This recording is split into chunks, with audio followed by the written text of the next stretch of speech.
He is wearing an oversized coat, oversized trouser, a tumbo cut vest, and oversized shoe. He does not understand his role as a principal assistant. We must unravel from the sins of our fabric in this country, because sometimes you can be wearing a dress or a trouser, but something keeps biting you. Unless you unravel or open up the seam to know what is biting you, you will continue losing blood and become anemic. So people of any nation are stronger than the people in power. All leaders in this nation must be responsible of the utterances they puke every day, because what will our future leaders be saying? I am, or who is our role model? Who is their role model? All of us must be responsible not to give hate speech anywhere we go. And I don't think there is a tribe in Kenya that is superior than others. Whether you come from Eastern in Garissa or you come from Siamahanga village where I live, you are equal. Article 27, section 4 is clear about this, that we should not discriminate.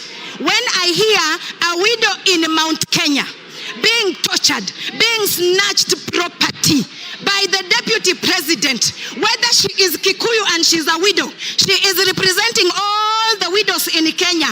So Gachagua, return the matrimonial property, the bank accounts, everything that you took from that widow in Nyeri. Because I was raised by a widow and I know what happens when such things happen. A widow should be given their rights, whether you have all the muscle in the nation. And thirdly, a leader who does not respect women, that one is not a leader. Calling women prostitutes. So when a woman is being a prostitute, who is the other prostitute? Then he must be the one. Because if you call me a prostitute, was I doing myself? There must be somebody in a trouser too. And we do not want to be discriminated. We have been dating, marriage, we marry Kikuyu, Luya, Teso, Kamba. That should continue happening than us growing up or children fearing to marry from Mount Kenya or fearing to marry from Nyanza. That is wrong. So Deputy President must go home. We really want him to just take a rest. Thank you, Mr. Speaker. Yes, Muya, what is your point of order?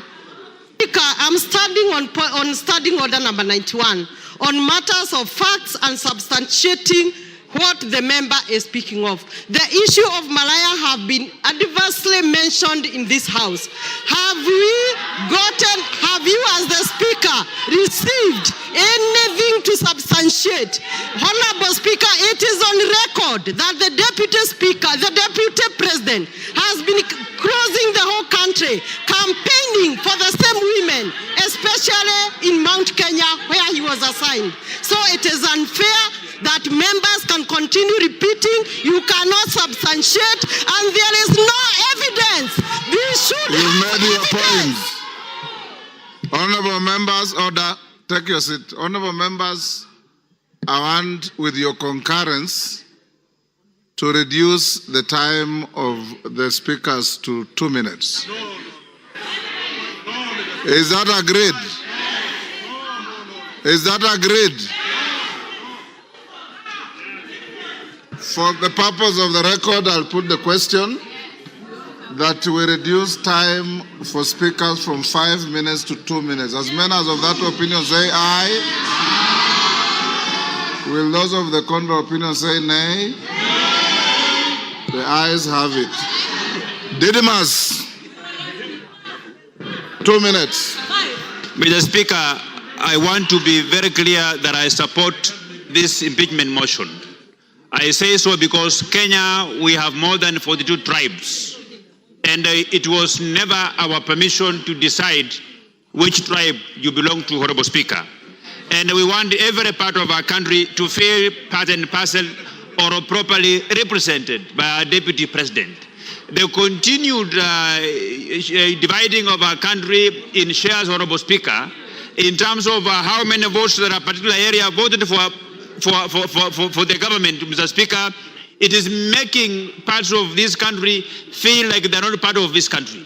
I think, in a nutshell, Honorable Speaker, because of time, I want to summarize what I want to say by saying that Kenya as a country, the position of the Deputy President, it requires a patriot. It requires an individual whom, when he speaks, the country listens with optimism. It doesn't require an individual who, when he opens his mouth, part of this country begins to bleed. This country doesn't require a villager in the name of the Deputy President. It requires a patriot, a statesman. And this House, Mr. Speaker, we will go down in the history of this country because the war against tribalism, the war against segregating this country along shareholding lines. It's a war that we have come a long way, Honorable Speaker. It's a war that we vowed that we must win it in installments. And today we are paying the last installment. Regarding Gachagua must go home. Not by walking, but by running, Honorable Speaker. I support. Member for Wajir West.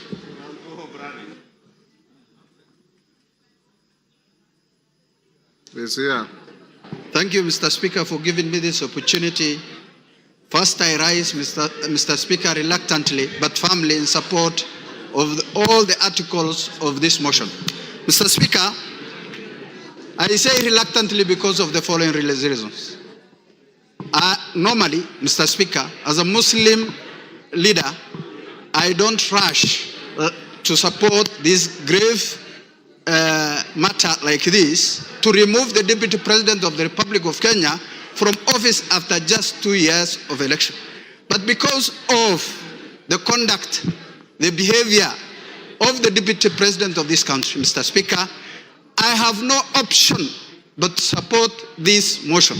Mr. Speaker, I am a witness who went to the office of the Deputy President of the Republic of Kenya to request for assistance during the drought season, to request for relief food for the people of Wajir West. But the utterances of the Deputy President of the Republic of Kenya was shocking, Mr. Speaker. He told me, Mr. Speaker, and I want to confirm to this House, that the Deputy President of the Republic of Kenya told me you have more than your share. It was shocking. I was dejected, hopeless, and left the office in protest, Mr. Speaker. Who disrespected and discriminated against the people I represent in this House. Mr. Speaker, today, as we speak, it's a historic day. And for that reason, Mr. Speaker, for unity of this House, of the country. Your time is up. Your time is up. Member for Tetu. Thank you, Mr. Speaker. You have 2 minutes. Mr. Speaker, from the onset, I rise to oppose this motion, to this special motion on removal from office by impeachment of the Deputy President of the Republic of Kenya. Mr. Speaker, when a man is down in the spirit of Ubuntu, it is not good to crush him. On Sunday, the Deputy President at the National Prayer Altar stood and apologized profusely to his boss, to fellow Kenyans, and indeed to all the members of this House. Mr. Speaker, I feel that our party, UDA, on which the Deputy President was elected, has internal disciplinary mechanisms which have not been exhausted so as to bring this matter to this House. I also feel that in the spirit of us finishing the agenda that we promised Kenyan, this matter can wait to 2027 so that we can focus on service delivery to our people. Mr. Speaker, I will personally request the members of this House to find it in their heart to forgive the Deputy President. And I will personally. Mr. Speaker, you have had honorable member telling this House that in UDA they had not exhausted their disciplinary mechanism. Why did he then decide to sign on the motion? Why did he sign? Mr. Speaker, thank you very much. The matter of... One day to finish up. I did not finish. Is not exhausted. Go on, you have half a minute. Yeah, Mr. Speaker, the matter of my signing, you talked about it, and the matter is rested. Wanjara can come to your office for further explanation.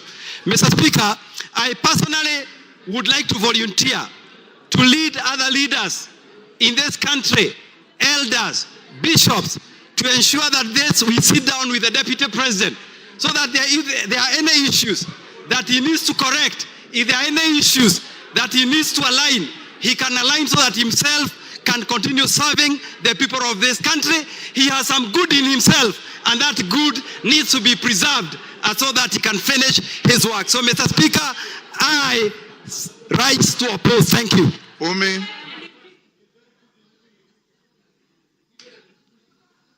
You have 2 minutes. Thank you, Mr. Speaker.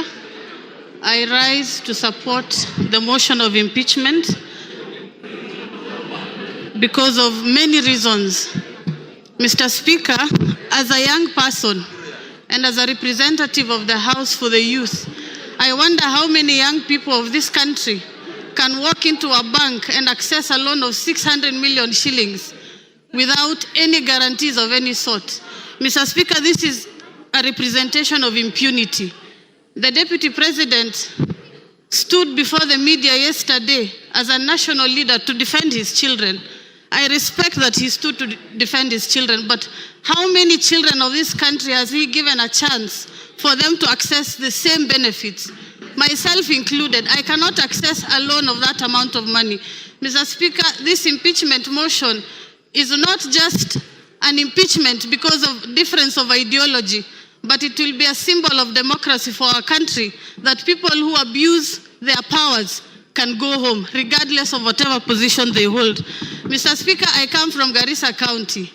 We lost residents from my county at an accident as they were accessing to cross a river because of the flood scandal. Mr. Speaker, out of the 10 billion shillings that he had under his pocket, he only gave us 48 million shillings and disappeared and never showed up again. Mr. Speaker, what can 48 million shillings do for people who are suffering?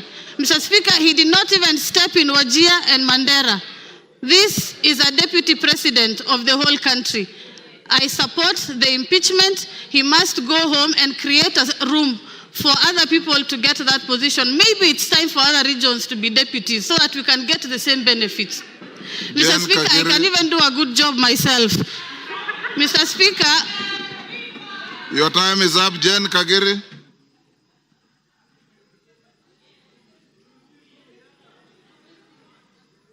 If you read the Constitution, you'll know that you don't qualify to be a David President at your age.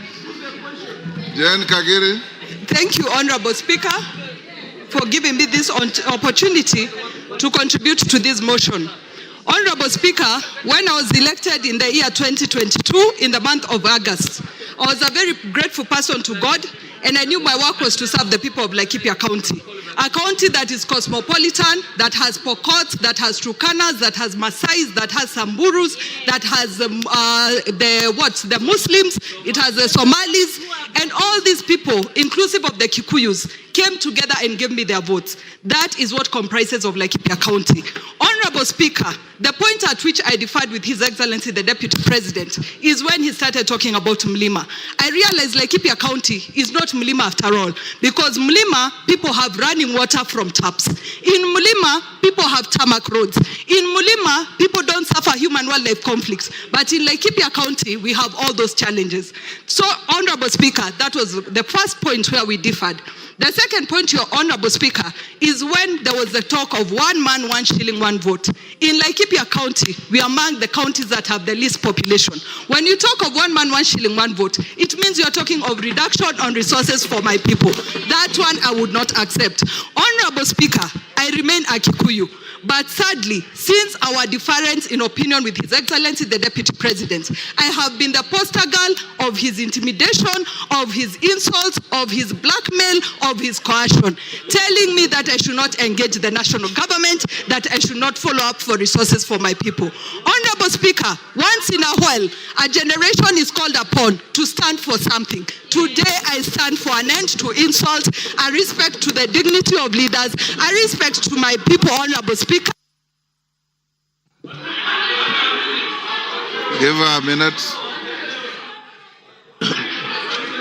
Give her, okay, wind up.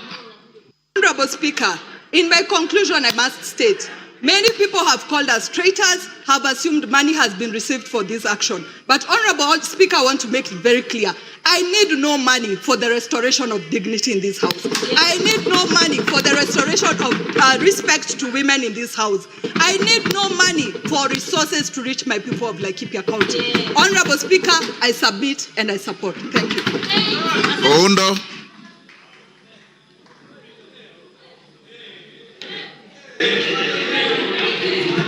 Honorable Speaker, thank you for this opportunity. Honorable Speaker, my attention is drawn to Article 125 of the Constitution. And Article 125 of the Constitution makes reference to the effect that any matter before that the Parliament has got the same powers as High Court. Out of that, Honorable Speaker, then I'm left to look at the evidence presented by my good friend Honorable Mutuse and wonder, does it really meet the threshold of any form of evidence as required at the High Court? Honorable Speaker, I have looked at the various options or breaches that constitute impeachment: gross violation, crime, gross misconduct, and so many other things, Honorable Speaker.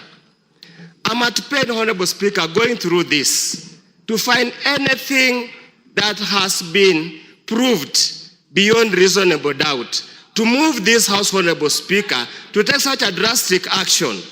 Considering, Honorable Speaker, these are people elected under Article 148, and the framers of the new Constitution, Honorable Speaker, deliberately inserted Article 148 to avoid the kind of abuse that had been there in the past.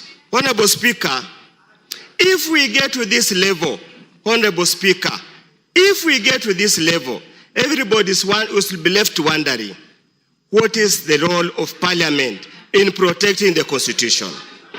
Honorable Speaker, and I want to rephrase Luke 23, verse 4. I find no case against this. Ruku. He didn't ask for it. Ruku. He didn't ask for any addition. Thank you, Mr. Speaker. Thank you, Mr. Speaker. Mr. Speaker, from onset, I rise to support this motion. Mr. Speaker, when I'm standing here, I'm thinking about the children of the most remote places in the Republic of Kenya.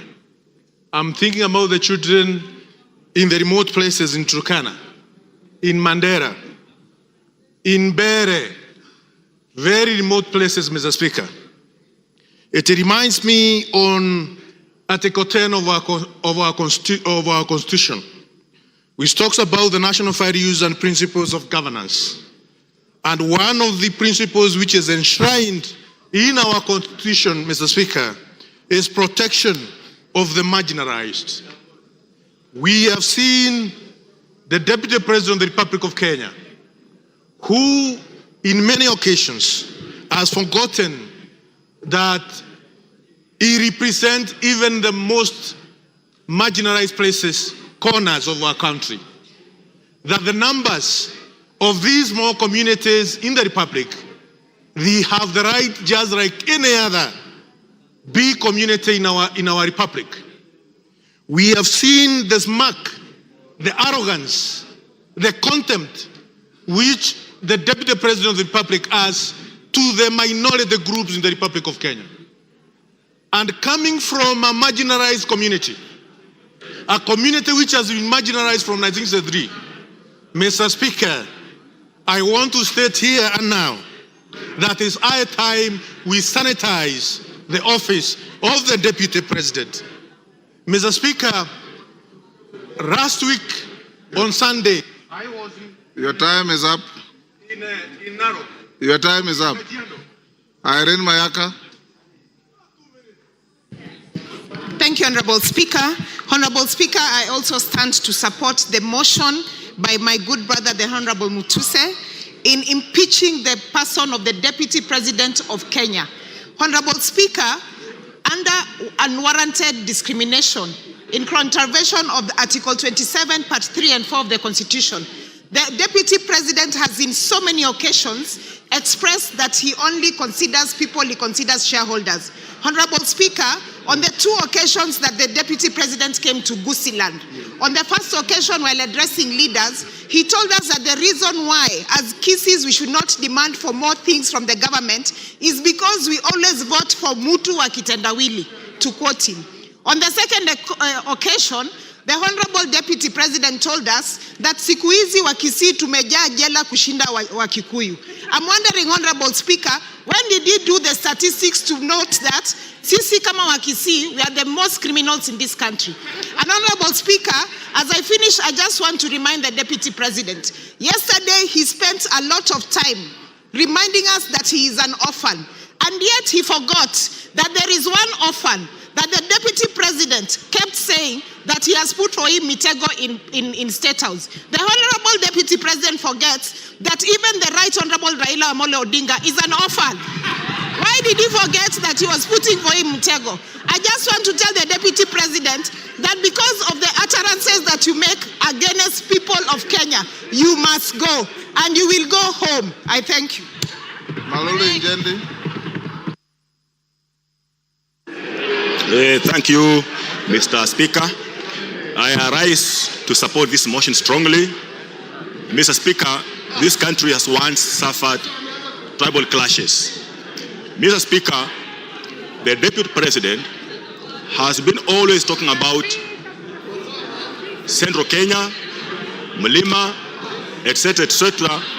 Mr. Speaker, whipping up the tribal feelings.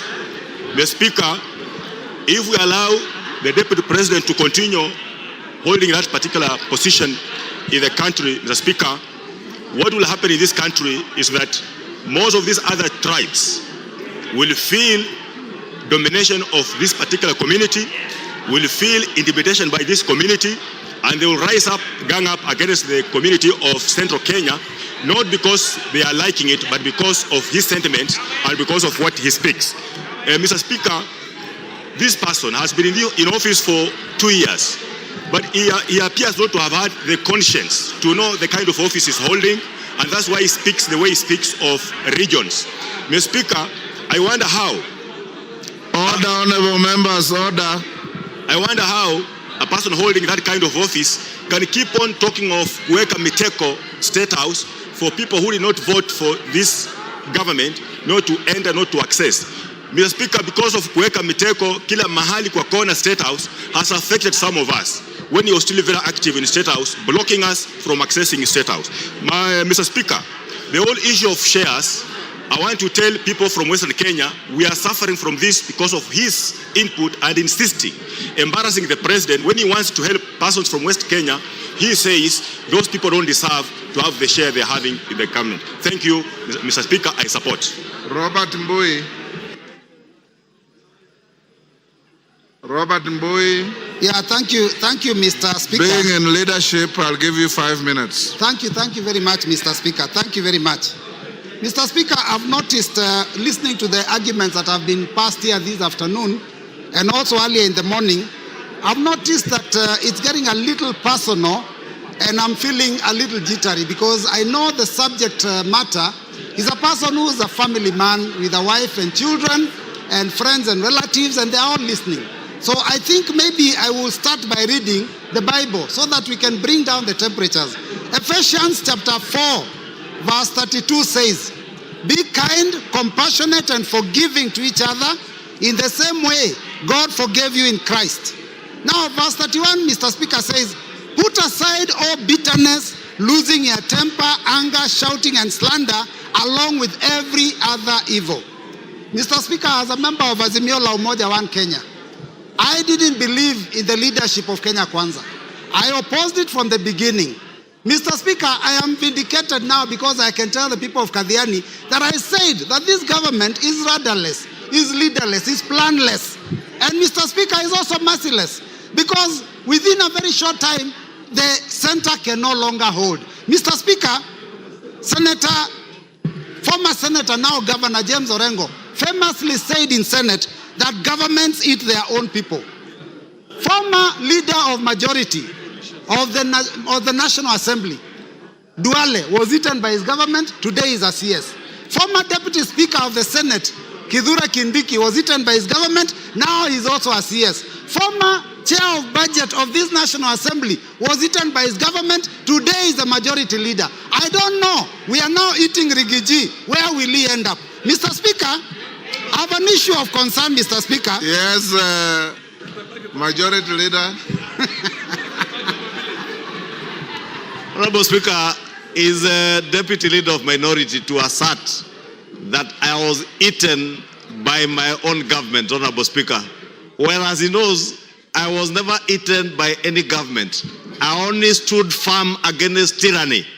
I stood firm against the bullying that I experienced under that regime.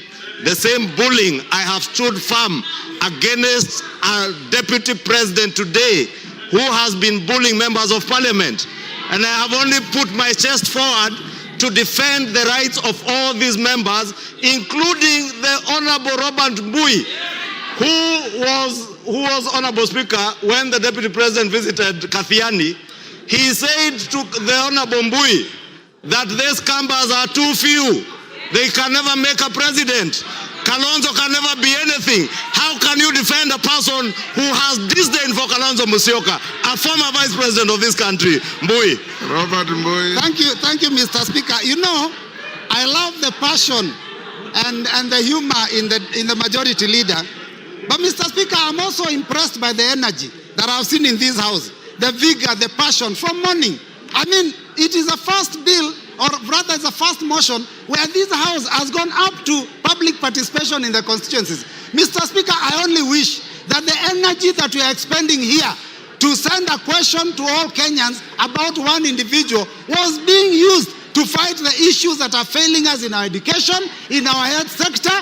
People here, the cost of living has gone too high. People have no jobs. Mr. Speaker, those are the things that this House should passionately deal with. But Mr. Speaker, for a whole day, and from, I don't know, even the last week or 2 weeks, to deal with one matter, Mr. Speaker, I think that we are losing direction. And it is important, Mr. Speaker, that we deal with the things that are affecting our people. Because, Mr. Speaker, if you look at the education sector, I talked about it here the other day.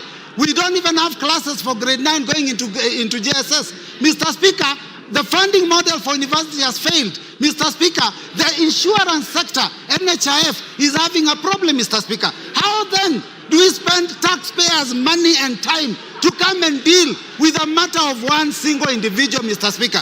Now we are told that this person, Mr. Speaker, is a tribalist. But Mr. Speaker, those comments that he made, yesterday he made it very clear.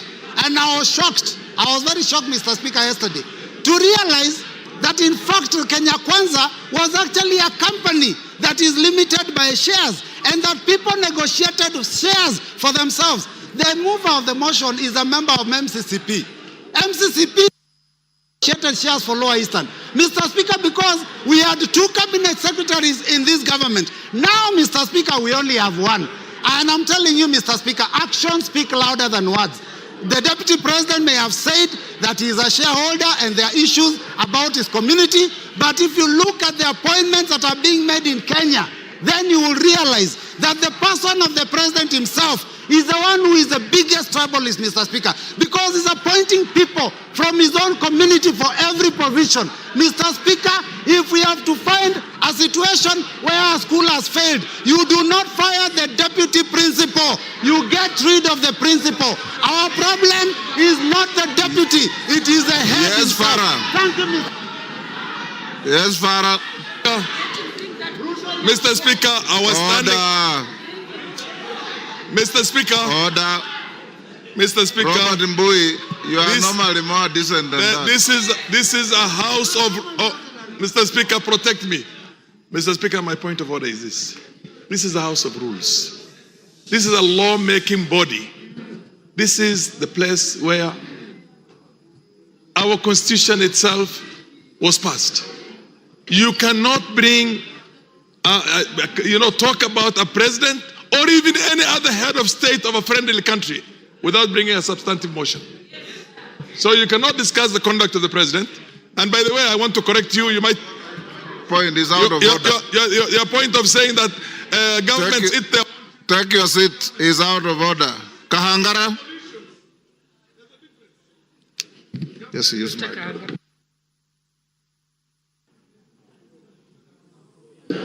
Honorable Kahangara.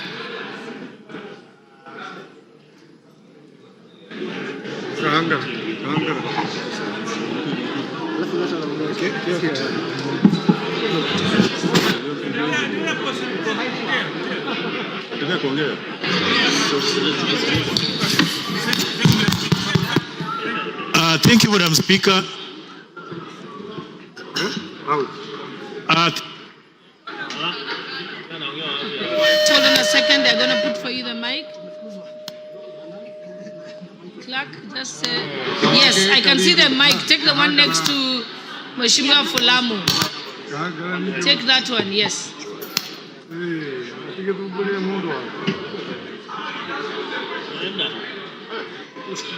He's gone to the one you had given him.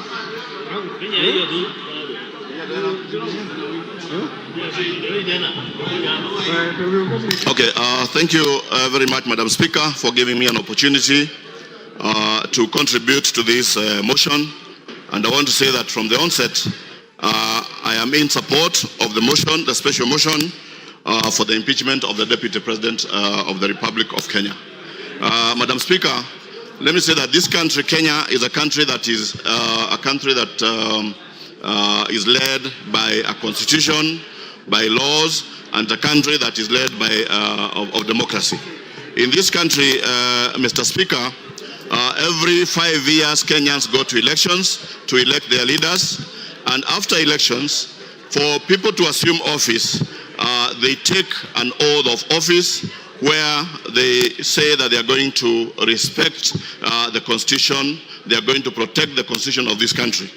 Mr. Speaker, when the Deputy President took oath of office, he promised that he was going to respect the Constitution of Kenya. In his responsibilities, we are told that the President is a symbol of national unity. He's the one who is supposed to be uniting this country and also to respect the diversity of the various communities and tribes in this country. In the same constitution, it says that the Deputy President is the principal assistant to the President. So if he is the principal assistant to the President, meaning that he performs the duties that are performed by the President. Mr. Speaker, I want to say that the Deputy President has gone around this country talking about shares, meaning that he has put all the tribes of this country into coalition. And I want to thank the member who brought this particular motion, because we are saving this country from somebody who is, I would call a suicide bomber, somebody who is ready to die, somebody who wants to die with Kenyans. And we want to say that we are ready to fight tribalism, ensure that this country continues in... Your time is up, Kahangara Kasheri.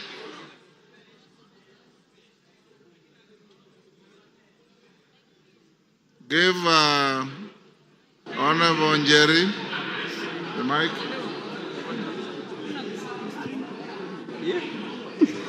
Thank you, Honorable Speaker. I rise to vehemently oppose this motion on behalf of the great people of Kirinyaga. Honorable Speaker, it begs the question, does it not prick our conscience as a House that barely 4 months after passing the grossly unpopular finance bill, which the President himself refused and declined to assent to, that we're here discussing an impeachment motion of the Deputy President of the Republic of Kenya? Honorable Speaker, the young people of this nation unequivocally told us to fix high unemployment levels among the young people, gross corruption at all levels of government, accountability issues in regard to leadership, our ailing healthcare sector, among other things. Honorable Speaker, many young people died on that day, Honorable Speaker. Several others to date are still missing, Honorable Speaker. It begs the question, the priorities we have as a 13th Parliament. Honorable Speaker, the motion before us is frivolous, it is baseless, it is lacking in substance. It is nothing but a shambolic political scheme to hang the truthful man for merely being truthful. Honorable Speaker, We must redeem the 13th Parliament, Honorable Speaker. We must ensure that we give... Kasheri, take your seat. Yes, Donya. Give Donya the mic. Hold Jerry, you have about... Yeah, thank you, Mr. Speaker. Is Honorable Gachagua in order to bring things which have passed, like the finance bill, when we are discussing about the impeachment motion? Those, but Gachagua is my friend, but this one you are wrong, my dear. We are discussing about the impeachment of Gachagua, not finance bill. Let the foregone be the foregone. Honorable Speaker, I would want the Honorable Member, who is my very good friend, to point what standing order she rose on and what standing order can ensure that I do not speak on matters that have been controverted and that are public information, Honorable Speaker. We passed the finance bill, Honorable Speaker. It is a matter of fact. Even if you boo me, I will speak. The young people of this nation deserve more. They want jobs. They want healthcare sorted. The impeachment of the Deputy President is a sham political process. Kasheri, order. Jerry shall be heard in silence and dignity. But Jerry, your time is up. Women Rep of Migori. Yes, Wanjala. What is out of order? Give Wanjala. Thank you, Mr. Speaker. Mr. Speaker, the person who is accused, whom we are debating, was supposed to be here by 5. It is 7 minutes past 5. He actually is. Mr. Speaker, can we bar him from coming because he's late? He's already here. Yes, Migori Women Rep. Give to Fatuma.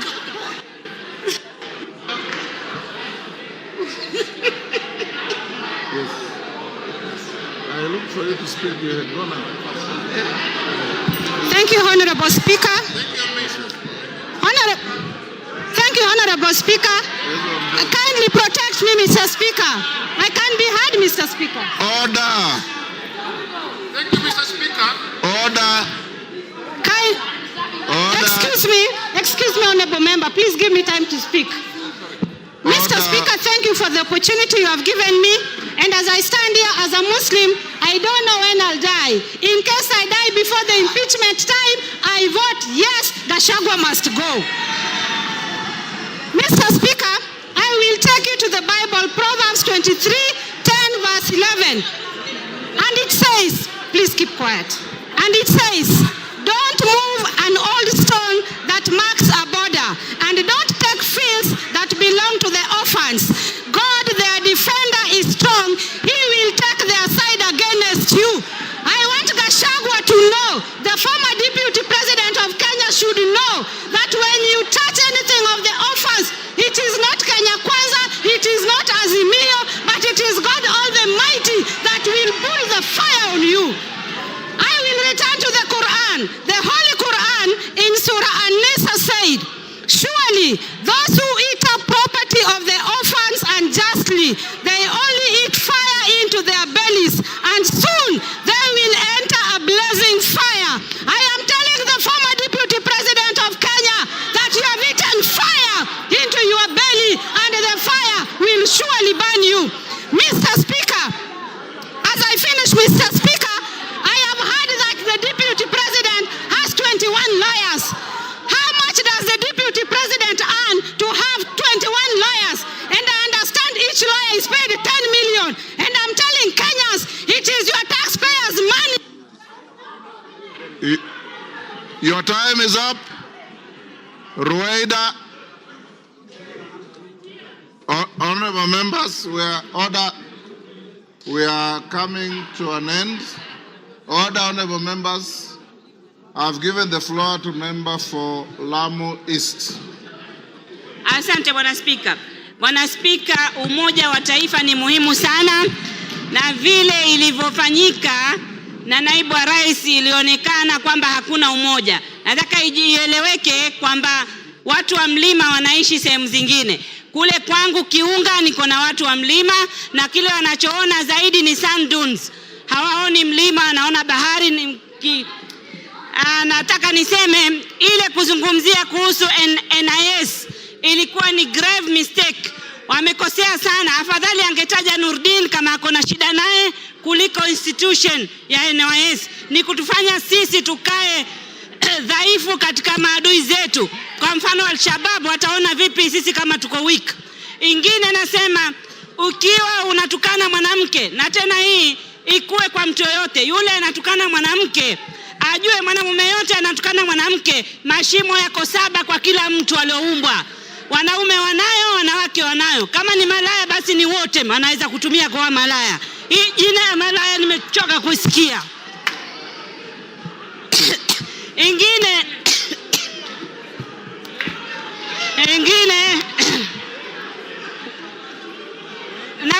naulizwa mashimo ni haya mawili ya pua, ya masikio, ya mdomo na yale mengine mawili. Kila mtu ako nayo. Ingine nataka niseme, sisi tunafundishwa Kiislamu kuheshimu wajane na mayatima. Ikiwa kuna mtu haiheshimu majane na mayatima, basi hairuhusiwi kidini yetu. Asante Bwana Speaker. Order. Member for Kipipiri, take your seat. Yes, Milemba.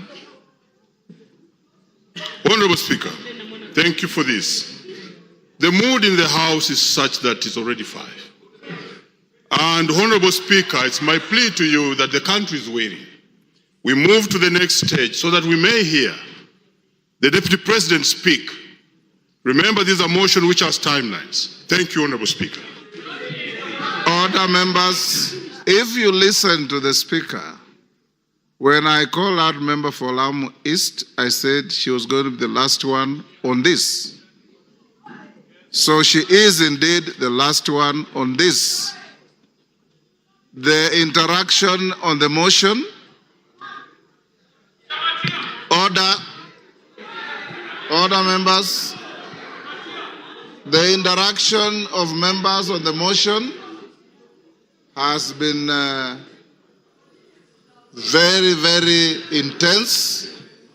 Order, honorable members. Member for Machakos, keep your cool, mommy. Keep your cool. Yes, keep your cool. The members who have spoken are many.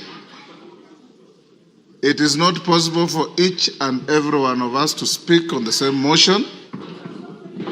For those who have spoken, I appreciate you for your tremendous industry for and against the motion. Now His Excellency the Deputy President is in the chamber and he is accompanied, I believe, by his legal team or assistants. We will now move to the next stage. You remember I had advised the House, Order Joyce Kamene.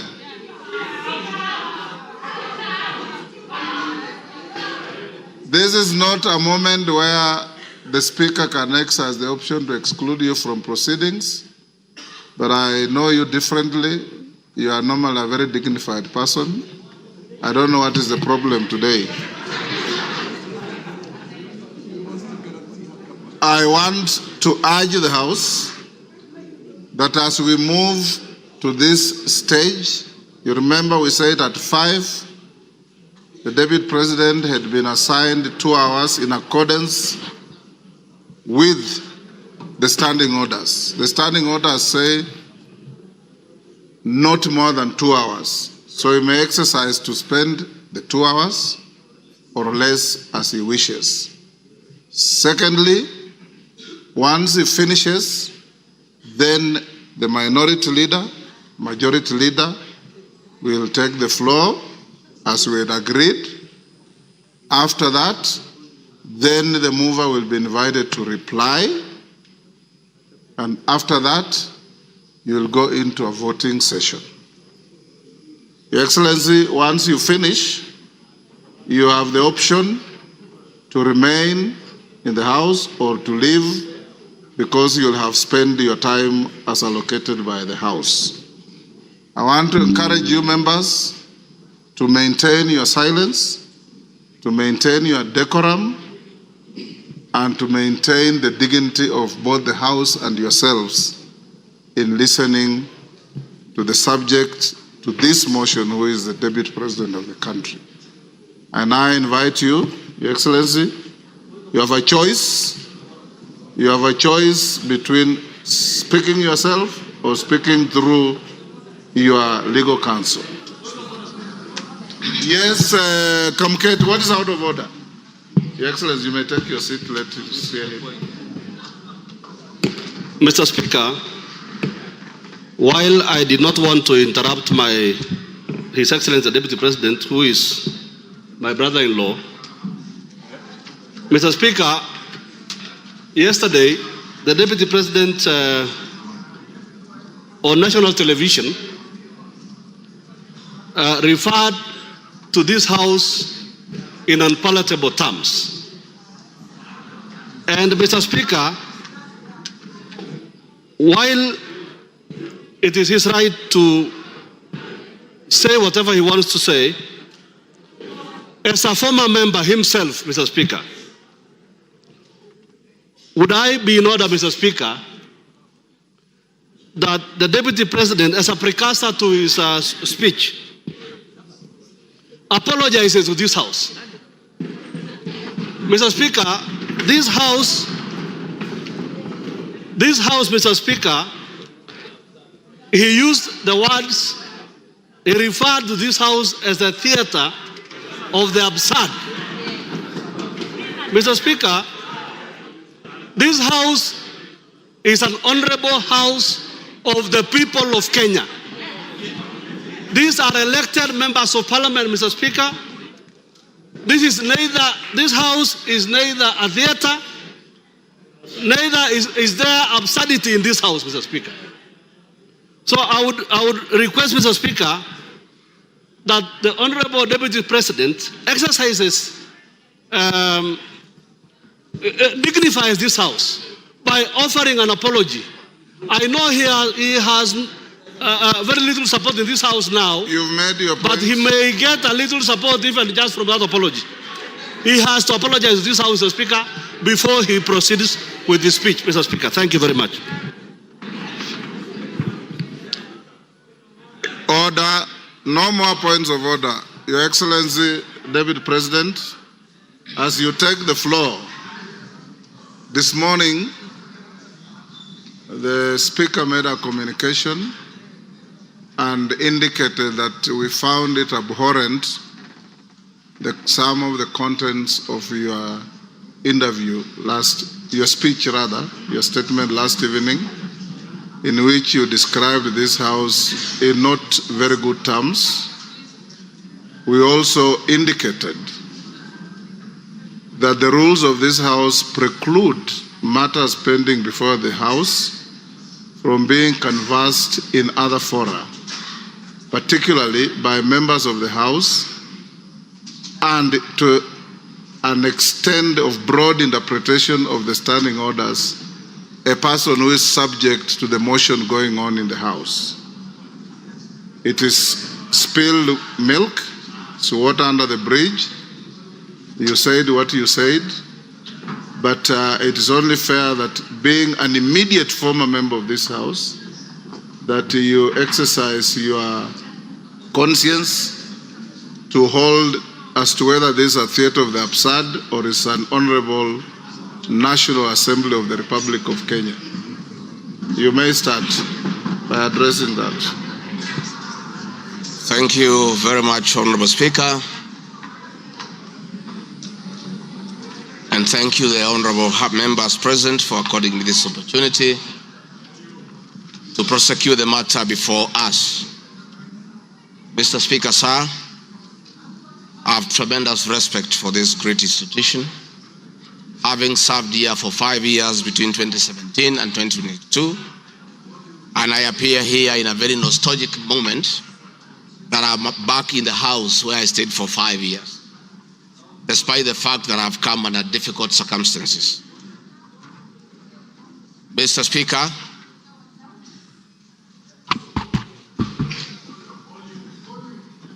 maybe the sound people, is that okay now?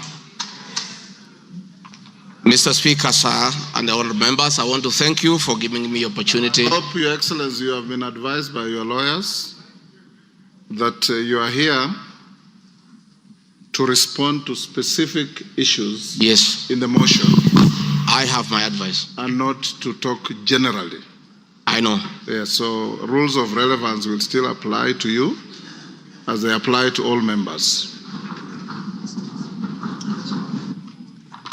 Mr. Speaker, the motion before this great House alleges that 2 years ago, since assuming office, I have acquired property and wealth whose estimated value of 5.2 billion shillings. A significant number of properties to which this sum of 5.2 billion is erroneously and maliciously attached belonged to my late brother, the late Honorable James Gachagua, and as demonstrated by his will, a copy of which is attached. The fact as follows. Olive Garden, my response. The allegations that I own the Olive Garden Hotel is false. The truth is that Olive Garden Hotel used to belong to my deceased brother, the late Honorable James Gachagua, and therefore has never been my property. This is information that most of you may be aware as it is in public domain.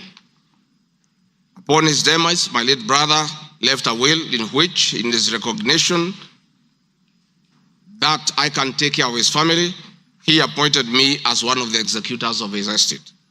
In the said will, my late brother directed that the hotel should be sold, among other properties, and proceeds distributed as per the will. I'm also listed as a beneficiary together with other persons named therein. In accordance with these instructions, the hotel was sold by the executors to a third party.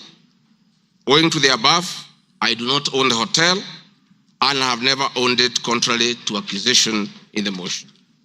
For the benefit of this august House and the general public, I have annexed to this response copies of the following supporting documents. My late brother's will, sale agreement dated 17th May 2023, an official search for Olive Garden Hotel Limited. Mr. Speaker, Vipingo Beach Resort, just as in Olive Garden above, this allegation is also false. Vipingo Beach Resort belongs to the estate of the late James Gachagua. For the benefit of this House and the general public, I have attached annexed to this response copy of the official search for Vipingo Beach Resort Limited, confirming that the hotel is still in the name of my little brother's estate. Queen's Gate Service Apartments. The allegation is also false, as the property belonged to my late brother. Queen's Gate Service Apartments, registered in the name of Vipingo Beach Resort Limited, was sold to Cooperative Bank of Kenya Limited, Staff Retirement Benefits Scheme, as evidenced by the agreement for this dated 4th May 2022 and a transfer dated 5th October 2022, marked Annex RG6. Land Parcel Ruguru Kiamariga 2023 in Madeira East constituency, which have originally constructed a helicopter landing facility. My response is, I do confirm that I own the above referenced property, which is approximately 2.5 acres in size and which I have planted napier grass for my dairy cows. I purchased the land in the year 2023 for 3.5 million from farm proceeds coming from my dairy farm.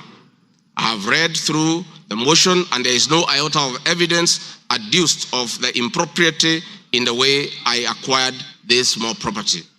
Finally, on this matter, I wish to confirm that there is no helicopter landing facility for this particular parcel on the motion. This part is also false. I attach a copy of the agreement for purchase of this property marked Annexure RG7. 40 acres of land purchased in Kakuret within Kabraine in Nyeri County. My response. I confirm that I own a property, having bought it in 2015, a time when I was not a state officer.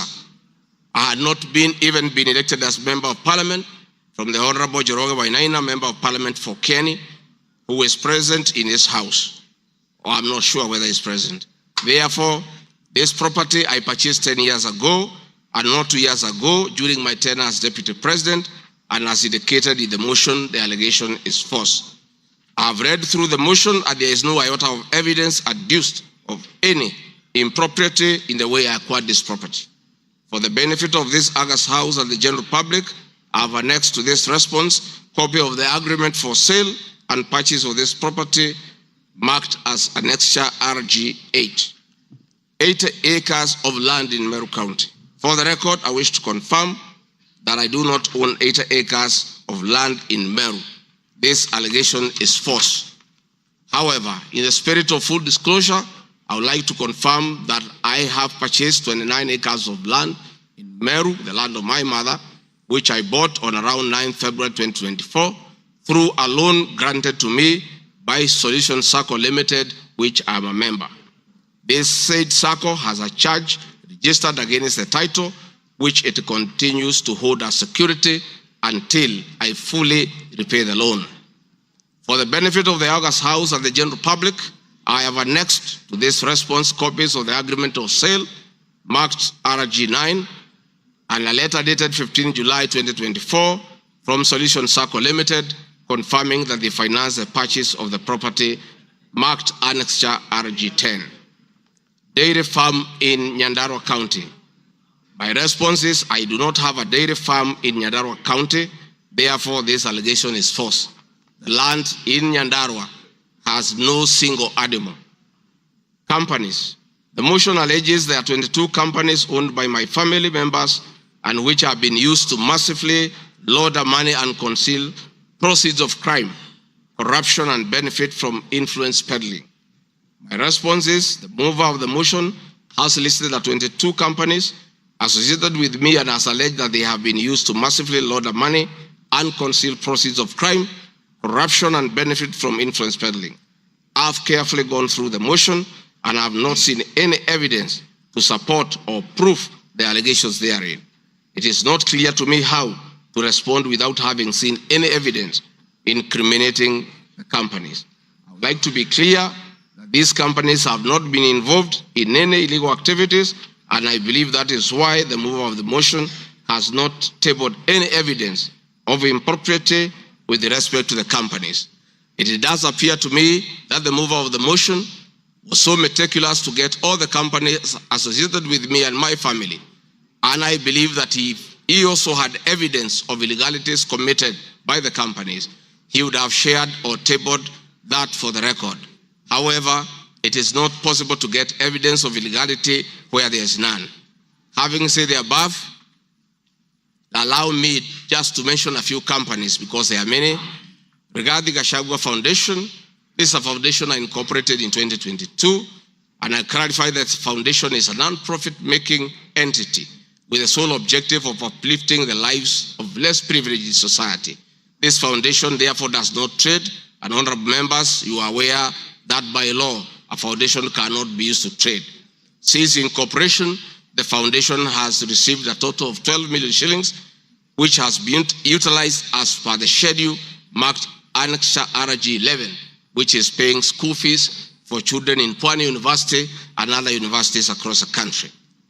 Dorcas Regarding Foundation, because she is not here to defend herself, this is a foundation founded by my wife, Pastor Dorcas, incorporated immediately we came into office as a non-profit making entity for the sole purpose of rehabilitation of drug addicts, widows, single mothers, and orphans.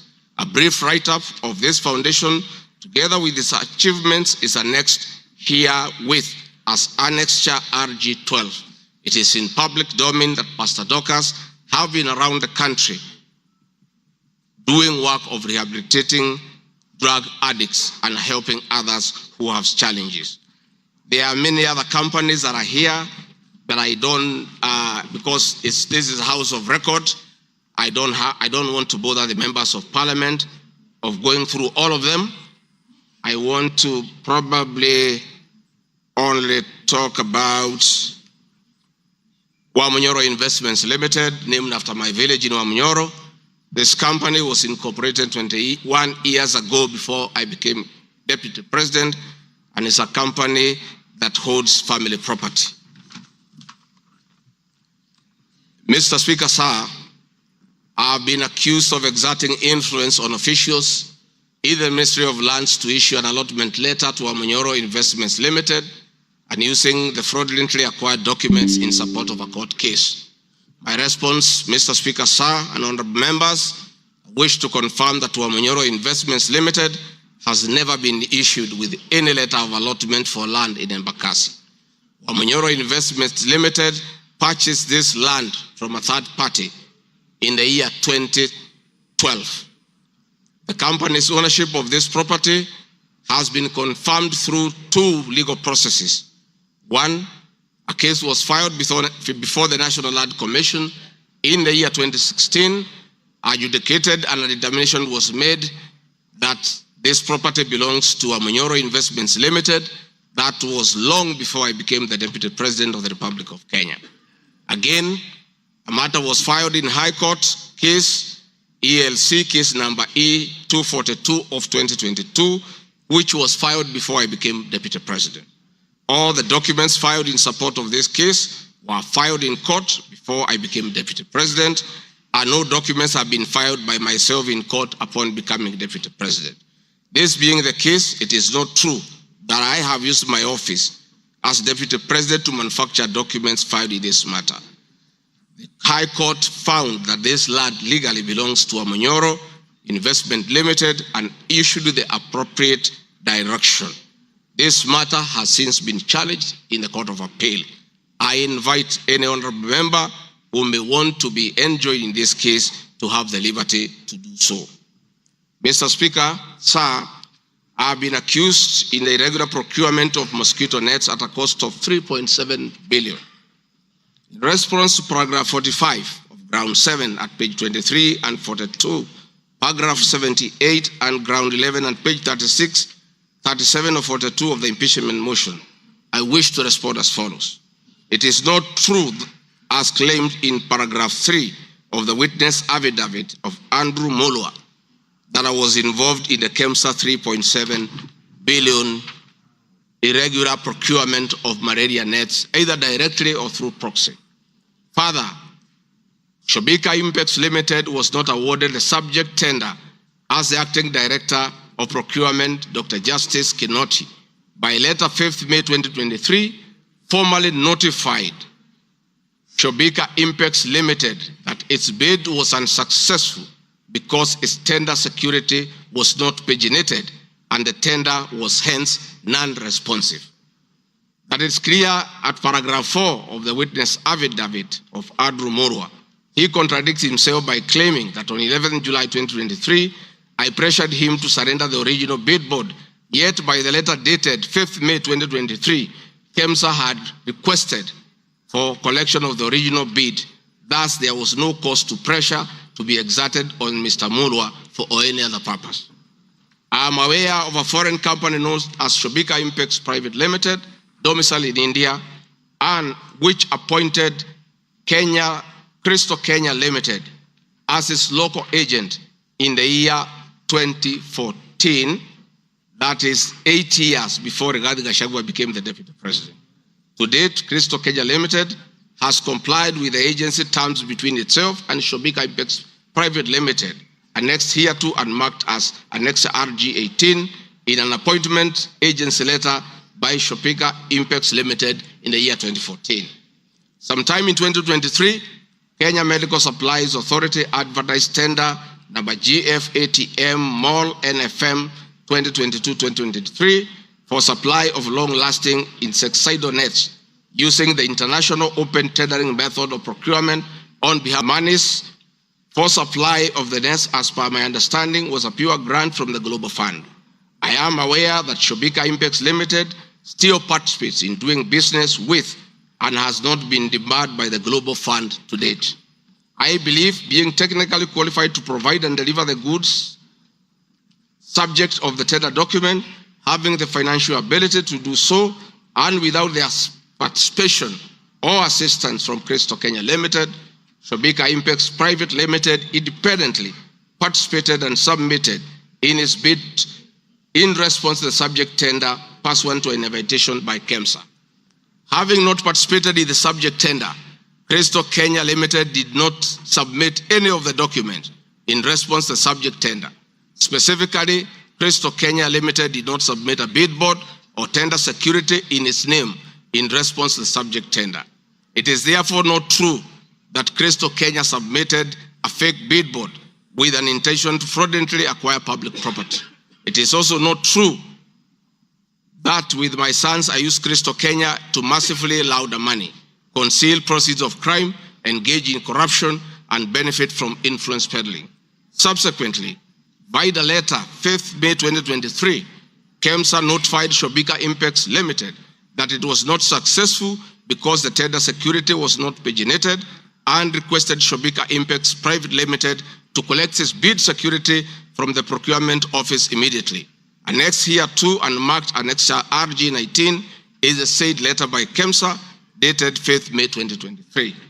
However, EACC commenced investigations of the subject tender, and on conclusion of the investigation by EACC and the Senate on the subject tender, KEMSA CEO Terry Ramadhani, who had been suspended on this issue, was appointed Kenya's Deputy High Commissioner in New Delhi, India by President William Ruto. Thereafter, Crystal Kenya Limited, a Shobika Impex Limited agent in Kenya, followed up in the release of Shobika Impex Private Limited's bid board tender security on behalf of Shobika. Annexed here to and marked Annexure RG20 is an email from Shobika Impex Private Limited email addressed to Crystal Kenya Limited, together with a letter of even date confirming that Crystal Kenya Limited had authority to collect their bid board. KEMSA was mandated to immediately release the bid board tender security upon determining that Shobika Impex Private Limited was unsuccessful in the subject tender, and that is why they requested that the same be collected from its procurement office. KEMSA did so, as can be seen in its letter dated 11th July 2023, annexed here to and marked Annexure RG21 in the said letter by KEMSA dated 11th July 2023.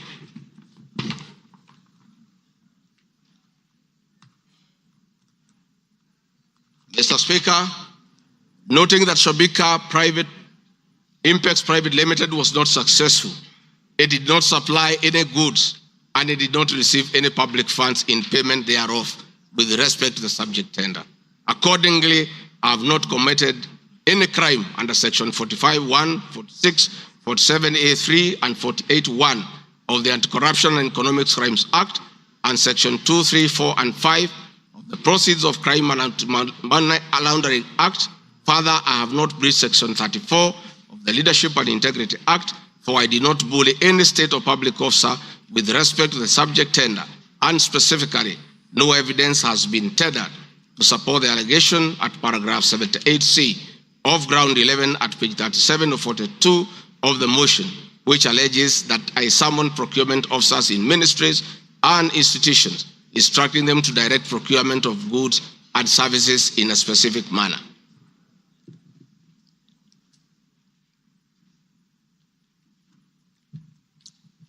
I have been accused of unnecessary and expensive renovation of the official residence of the Deputy President in Karen and Mombasa. Mr. Speaker, firstly, I would like to state that funds for the renovation of the official residence were approved and allocated by this Honorable House based on the fact that the premises had been neglected for a very long time when Dr. William Ruto was Deputy President.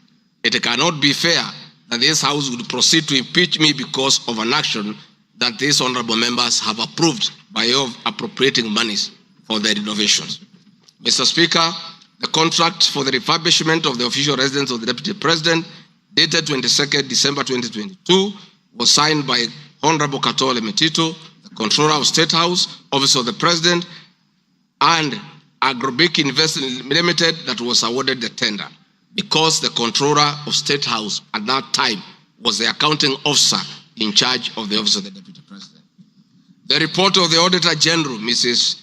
Nancy Gadongo, dated 24th January 2024, on the Executive Office of the President for the year ended 30th June 2023, gave the opinion confirming the due compliance with the Public Finance Management Act 2012.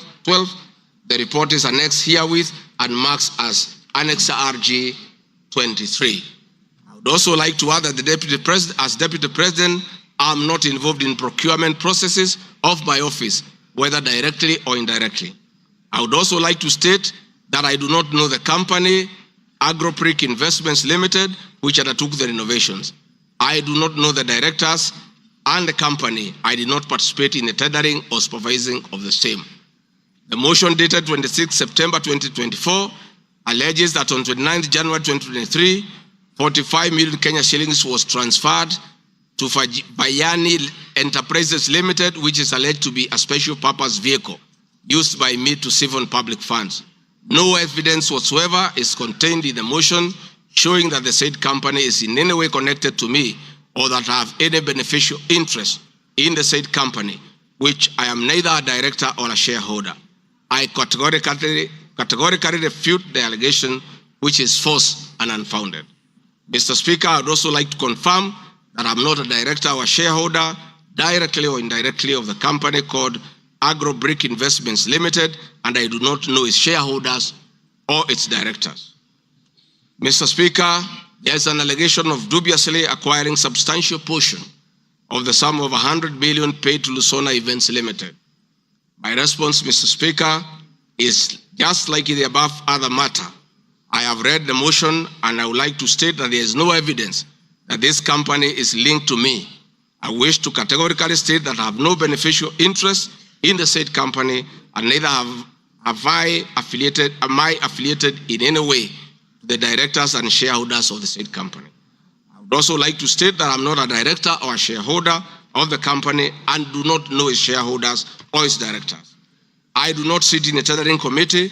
I am not the accounting officer of the Office of the Deputy President. I have also not had any complaints against the manner in which the company undertook the work. I am unable to confirm the allegations on funds withdrawn from the account of the company since I am not a signatory to its account. I am not associated with the company in any way whatsoever.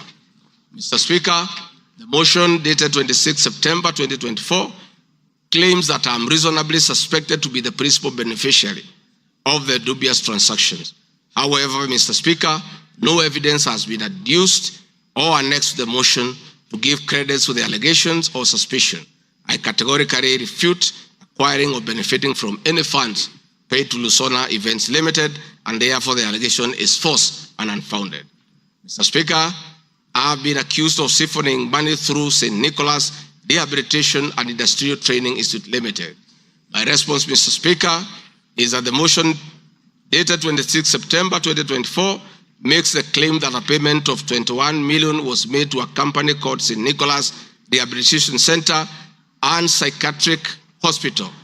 Then subsequently payment was made to Umalari Motors Limited. The motion claims that it is suspected that the entire transaction was used by me to siphon public funds and the payments typify money laundering transaction.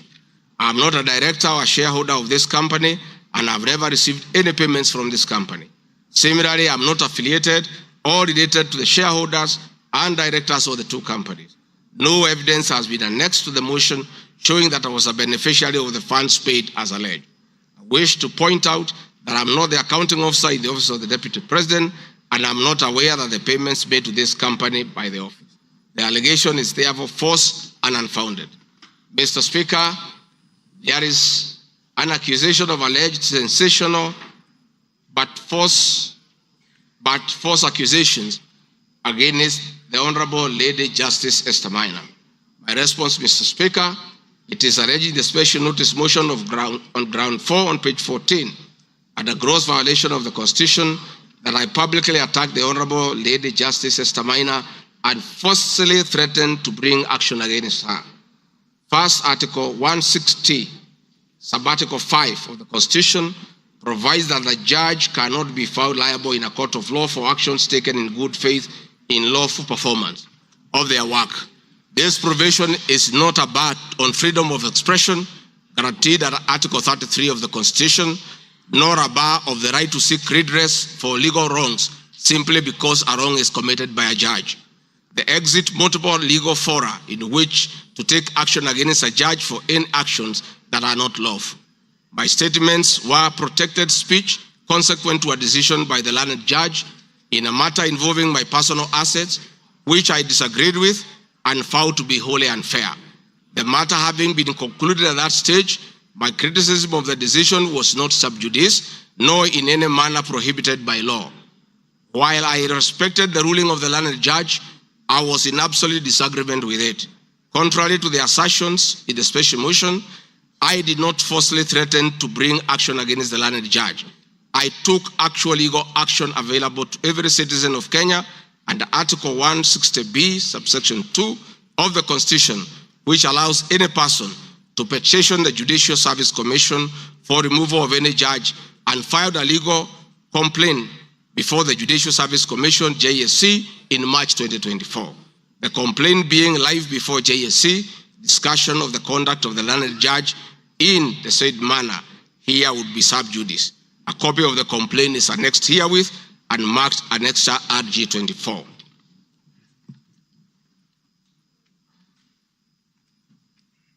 Mr. Speaker, I have been accused of diverting materials meant for construction of Kilifi Malindi Highway to tarmac a private road to Vipingo Beach Resort.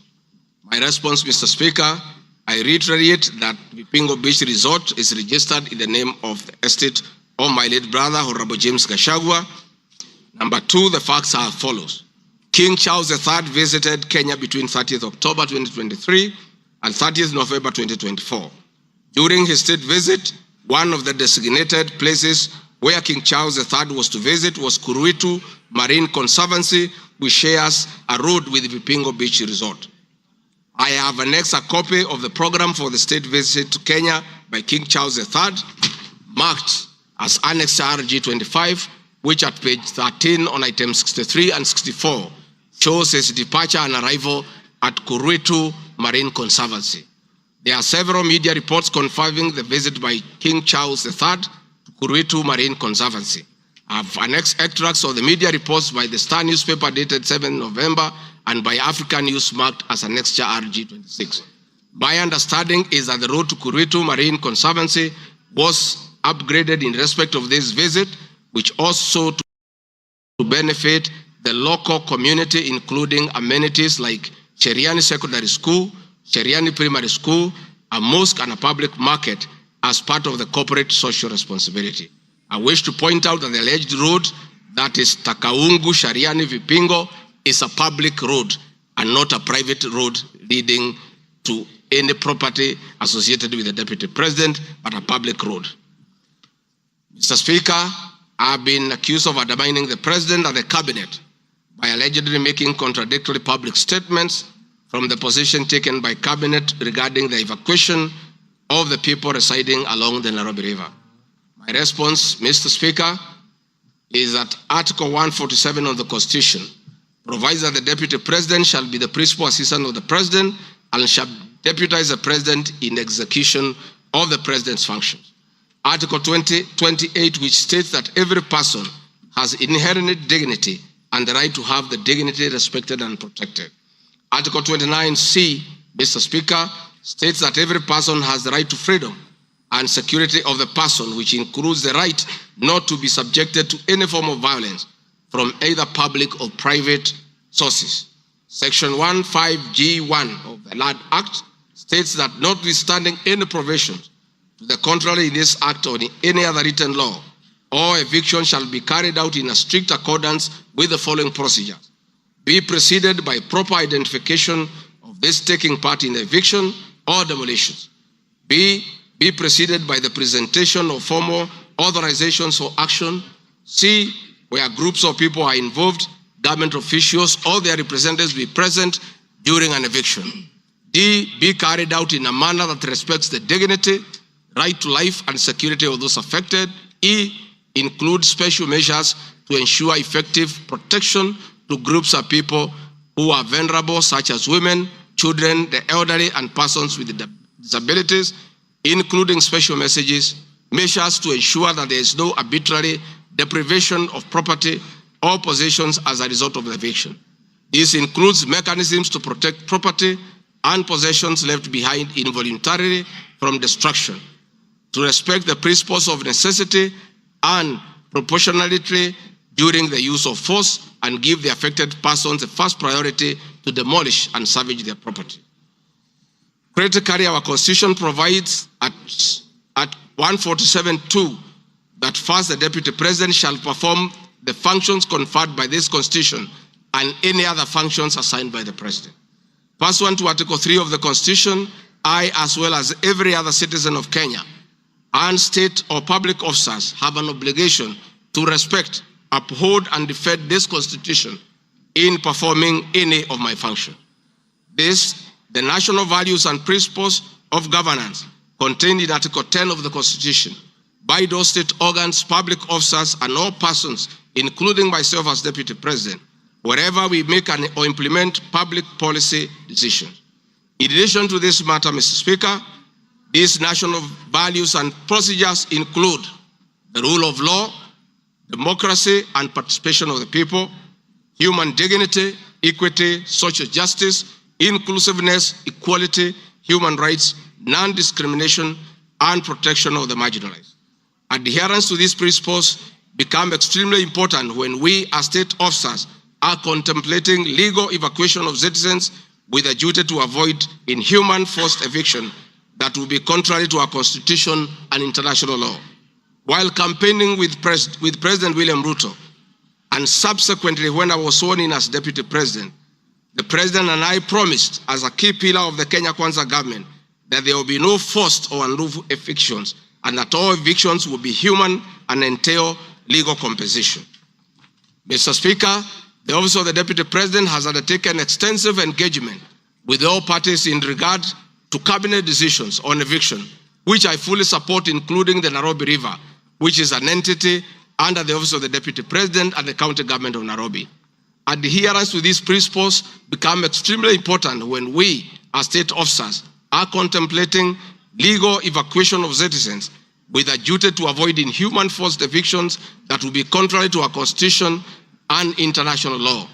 Guideline number 6 of the United Nations General Assembly Guidelines for the implementation of the rights to adequate housing prohibits forced evictions, and that the state should ensure that any eviction under domestic law are fully compliant with international law. The guidelines further require meaningful engagement with communities to ensure that the rights of residents are implemented cooperatively without the need for eviction procedures or police enforcement. Of government directives on the eviction, save for the fact that on being informed that the persons residing along Nairobi River would be evicted and paid 10,000 shillings only, which I and many other Kenyans felt was inadequate compensation for eviction. I insisted that the government should abide by the constitutional dictates and international norms while implementing any cabinet decisions, including eviction, and maintain the dignity of the citizens of Kenyans facing eviction. My statements did not and cannot be construed to undermine the President by insisting that people should not be evicted inhumanly and without adequate compensation. Mr. Speaker, I've been accused of undermining devolution by allegedly holding a meeting in Nairobi Wakulima Market. The motion alleges that on 28 September 2024, I unlawfully interfered with the running of the Nairobi City County government by holding a public rally where I allegedly incited citizens against lawful directives of the county government on planning and location of markets. My response, Mr. Speaker, is that the motion alleges that on 20 September 2024, I unlawfully interfered with the running of the Nairobi City County government by allegedly inciting citizens against lawful directives. Article 6(2) of the Constitution provides that the government at national and county levels are distinct and interdependent and shall conduct their mutual relations on the basis of consultation and cooperation. This being the case, it cannot be said that there is a violation of the Constitution when someone from the national government makes a comment on matters relating to county government. The traders had sought me out to intervene and request the governor on their behalf to dialogue with them and seek a solution to the grievances with regard to the relocation of markets. I request that a video annexed RG Video 3 be played for the benefit of members to say what I said.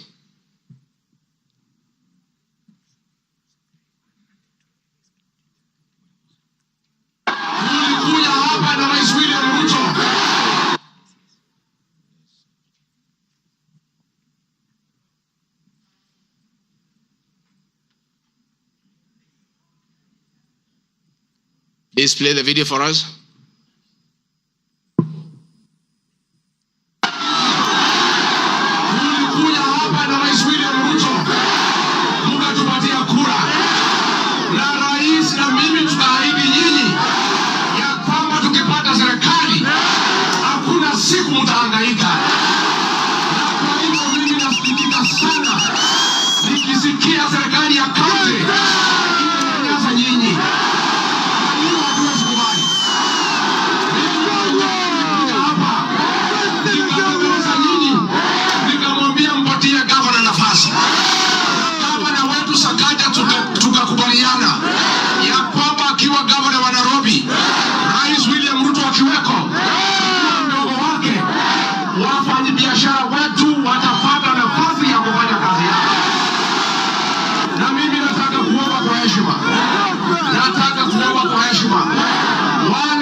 Nafasi ya uongozi na Wakenya, tukumbuke ya kwamba tulipata nafasi ya kuongoza kupitia kwa kura ya wananchi, na tukumbuke ya kwamba wakubwa wetu, wadosi wetu ni Wakenya, na hakuna siku tutaweza geuka Wakenya. Ndio walitupatia nafasi ya uongozi. Si nyinyi mlituandika kazi? Si nyinyi mlituandika kazi? Kwa hivyo mimi niseme ya kwamba niliuliza gavana mketi chini, tuwe na mazungumzo, tuwe na maelewano. Watu ni wananchi na wananchi ni watu ya kusikizwa. Mimi niko hapa kumhakikishia ya kwamba nimemuuliza gavana kwa heshima, na mimi sina kiburi. Mimi namuomba akiwa kiongozi wetu hapa Nairobi, asikuwe mtu ya kugeuka watu walimchagua. Mimi nimemuomba na nimemwambia yeye akubali aketi chini na kamati hii soko ime... Thank you, Mr. Speaker. My counsel has just drawn my attention that in my earlier explanation on Nairobi River, I have a video 1 and 2 that I would like you to play so that I buttress my point on what I meant. Please, video 1 and 2. People of Kenya to work hard. We don't have a choice. Once we try to fix this economy and create a good working environment where we don't criminalize enterprise, where ordinary Kenyans are allowed to work, where businessmen are not harassed by KRA,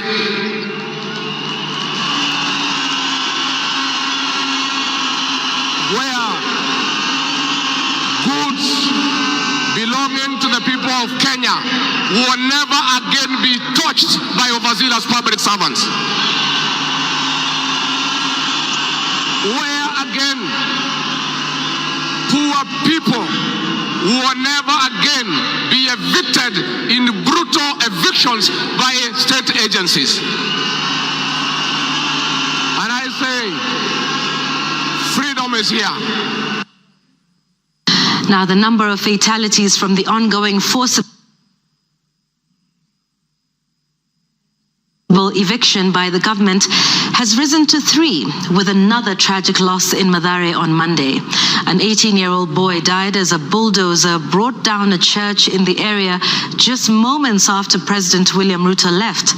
The young man, who was assisting in salvaging the church's belongings, became a casualty of the demolition. Earlier on Saturday, 2 individuals lost their lives in Mukuru kwa Ruben during a similar eviction exercise. Ben Kirui reports. Monday evening, the ongoing forcible evictions in flood-prone areas tragically ended yet another life. The 18-year-old Ian Otieno lost his life in Mathare moments after President William Ruto left the area where he had been assessing the effects of floods. Bulldozers descended on homes near riverbanks, flattening structures marked for demolition. Winnie Makinda, Ian's mother, struggled to comprehend the loss of her son, a candidate in this year's KCSE. Wakaambia mtu atingatinga usiangushe hiyo kuta. Kuna hapo ndani kuna watoto wa watu. Wacha kuangusha hapo ndani kuna watoto wa watu. Akaambia wamama waache kumpigia kelele. Reports indicate that Ian Otieno was trying to salvage church properties when the bulldozer brought down the wall, leading to his sudden demise. Driver ya tingatinga vile tu alianza kubomoa hata mara ya kwanza huko mbele, alikuwa tu anakani kama hata watu wakimwambia ngojea watu watoe vitu hataki kusikia. Nilichimba hivi, mtoto wangu alikuwa anataka kutoroka, sawa. Unasikia alishika mtoto wangu na hiyo kitu hapa. Mtoto wangu akienda hivi. Mtoto wangu ana hivi. His death led to demonstrations by residents, prompting police intervention. The law enforcers lobbed tear gas canisters to disperse rioting residents. Watu wakachukua mwili, tena tuonyeshe maskari, yenyewe wametulia mtoto. Maskari kutuona kwa gate, wakaanza kutoa gun. Wakaanza kulipua shoot. Residents insist they will comply with government orders to vacate houses along riparian lands only if provided with alternative housing solutions. Saturday's demolitions in Mukuru kwa Ruben claimed 2 lives and injured 3 others, sparking outrage among residents who blamed the government for forcible evictions despite many not yet being relocated. Last week, the government mandated the evacuation of all residents from risky areas within 48 hours, including those near dams, those in areas prone to mudslides, and Kenyans residing on riparian lands. Ben Kirui, Citizen TV, Nairobi. Hakuna tena mambo ya evictions katika Nairobi. Kama kutakuwa na maneno, ni maneno ya relocation ambayo itakuwa ni kwa utaratibu bila ya mwananchi kuvunjiwa nyumba. Uwezi kutoka nyumbani alafu unarudi jioni unakuta masufuria barabarani na blanketi sijui imekaa wapi. That one will not happen again. We want to make sure that we are an orderly, humane society that respects the right of everybody irrespective of who they are or irrespective of their financial status. We are all equal before the Constitution. Tumekubaliana watu wa Nairobi? Vijana tumekubaliana? Thank you, Mr. Speaker. That was President William Ruto talking the same language as his deputy, that brutal and forceful evictions have no place under this administration. We have seen a video of brutal eviction. We have seen young children crying in tears. The deputy president is being accused of undermining his boss by just doing what his boss said, that we should never forcibly, brutally evict the people of Kenya. Mr. Speaker, the leadership of Nairobi business traders approached me sometime in March 2024 at the official residence to discuss multiple issues affecting business and requested engagement in the solution and intervention on these issues. Consequent to this meeting, I directed that short, medium, and long-term strategies be undertaken, coordinated by the Office of the Deputy President, to address the issues raised that cut across various agencies, including KRA, Kenya Post Authority, Anti-Counterfeit Authority, Kenya Bureau of Standards, the National Police Service, and the Kenya Copyright Board. On 11th April 2024, the Small Traders and Government Agencies Technical Committee, coordinated by my office, held a meeting to discuss issues raised by the small traders, including Muthurwa Market, attended by the Office of the Deputy President staff, in a supportive role in keeping with the draft framework of cooperation and engagement between the government, the Nairobi City County Government, and Nairobi business traders.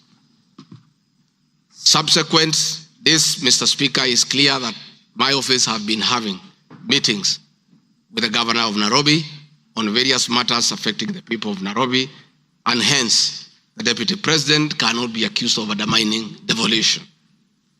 Mr. Speaker, I I've been accused of undermining devolution by allegedly holding meetings to fight alcohol. I'm sorry, Mr. Speaker, if the House took it that I say the House is a theater of the absurd. I was talking about this specific charge of undermining devolution by holding meetings to fight alcohol to be discussed in this House. That to me is what I thought that moment. If it's 5 minutes or 10 minutes, that would be the theater of the absurd. I did not attribute in any way by trying to demean this House that I sat for 5 years, by calling it the theater of the absurd. But this particular charge, Mr. Speaker, drug and alcohol problem in Kenya has been on the increase, and many of our youth have become addicted to alcohol and their lives destroyed because it causes them to drop out of school and start engaging in petty crime to look for money to buy alcohol. I'm a strong advocate for youth rehabilitation from alcohol and substance abuse, which I continue to encourage and support in order to save our future.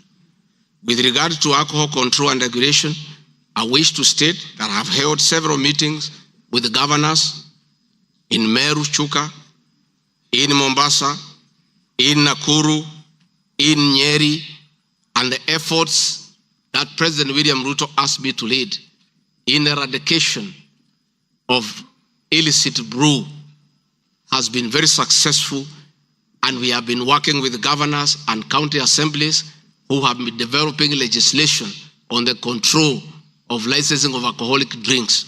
If there is one program that has had the best working relationship between county government and the national government, it is this particular program. I'm a bit emotive about illicit alcohol because I lost my brothers. One who was a medical doctor to alcohol, another who was a farmer to alcohol. I take it passionately. I don't know who complained about this particular charge. I have not seen any evidence of any complaint, and I have not had any person in Kenya complaining that the deputy president is undermining with the devolution by leading the war on illicit brews and drug abuse. Whatever this House decides tonight and the other subsequent House, whatever happens to Rigathi Gachagua, whether he's in or out of office, this war must continue and must be won for the sake of our children.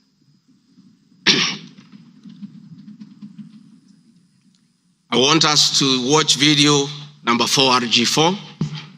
Leaders, those of us who have been elected, Madam Waiguru, Governor Kahiga, Badrisha, Kangata, Wamatangi, what shall we tell our people? Where are we? What shall we tell the people who elected us? When we meet them, what shall we tell them? When our children got wiped out by alcohol and drugs, where are we? We'll have nothing to say. Dede Nyoro, Kimani Ichung'wa, Madhenge, mutaambia watu nini? Mukami, mutaambia watu nini? So please, this forum here today, let us be open and candid. Speak from your heart. Let us know what ails us. What is it must we do?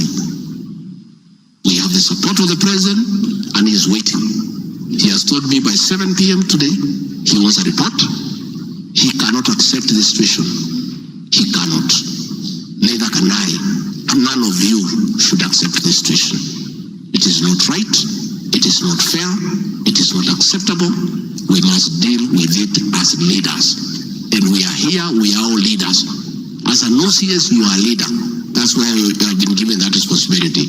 As an ACC, you are a leader. County Commissioner, wewe ni kiongozi. DCIO, wewe ni kiongozi. Sisi ni viongozi. Na juu ya hayo, sisi ni wazazi. Tafadhalini, tukubaliane, tutafute suluhisho. Na tukipata, tuende tufanye kazi. It is possible. It is doable. It is something that we can do. Thank you, Mr. Speaker. It's very clear that the meeting had all governors, members of parliament who are present here today, policemen, everybody, and we are in agreement that the war must be won. It cannot, but the deputy president should be impeached for leading the war on alcohol. Sensational statements against the National Intelligence Service, its Director General, and officers. Mr. Speaker, during the assumption of office, I took an oath of allegiance in the following terms. Oath or solemn affirmation of allegiance to the President, Deputy President. In full realization of the high calling, I assume as Deputy President of the Republic of Kenya, I do swear solemnly affirm that I will be faithful and bear true allegiance to the Republic of Kenya, that I will obey, preserve, protect, and defend this Constitution of Kenya, as by law established, and all other laws of the Republic, that I will protect and uphold the sovereignty, integrity, and the dignity of the Kenyan people. So help me God. That is the oath that I took in Kasarani. Article 239, Article 3 of the Constitution provides that in performing their functions and accessing their powers, the national security organs and every member of the national security organ shall not act in a partisan manner, further in the interest of a political party or cause, or prejudice a political interest or political cause that is legitimate under this Constitution. Article 239, Sub-Article 5 of the Constitution provides the national security organs are subordinate to civilian authority. In relation to this allegation, I wish to state that the National Intelligence Service holds a very critical role in ensuring the safety and security of our country. They are responsible for gathering intelligence and share it with all our law enforcement agencies to ensure that the country is safe at all times.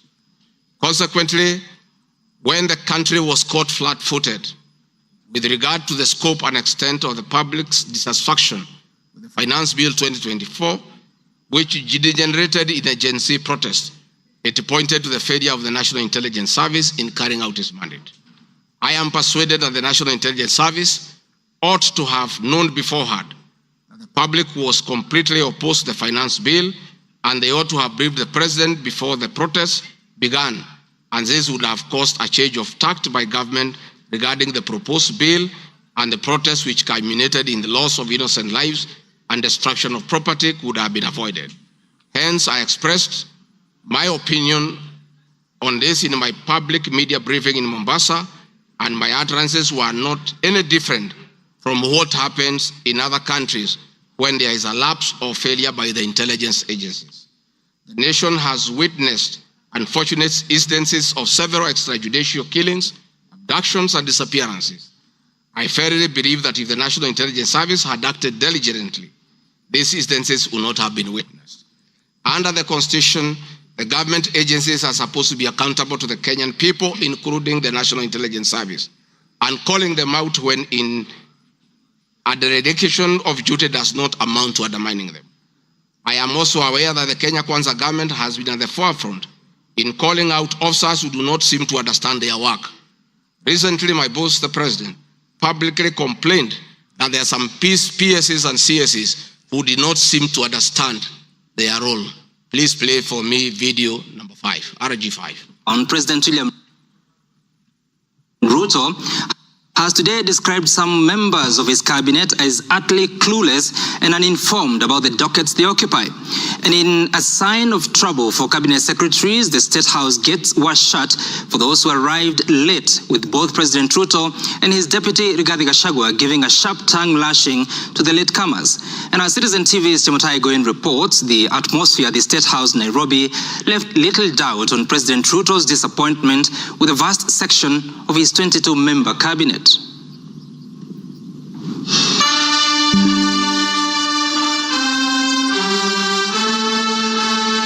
A cold morning in Nairobi, but the seats on the State House grounds came ultra-heated, particularly for cabinet secretaries.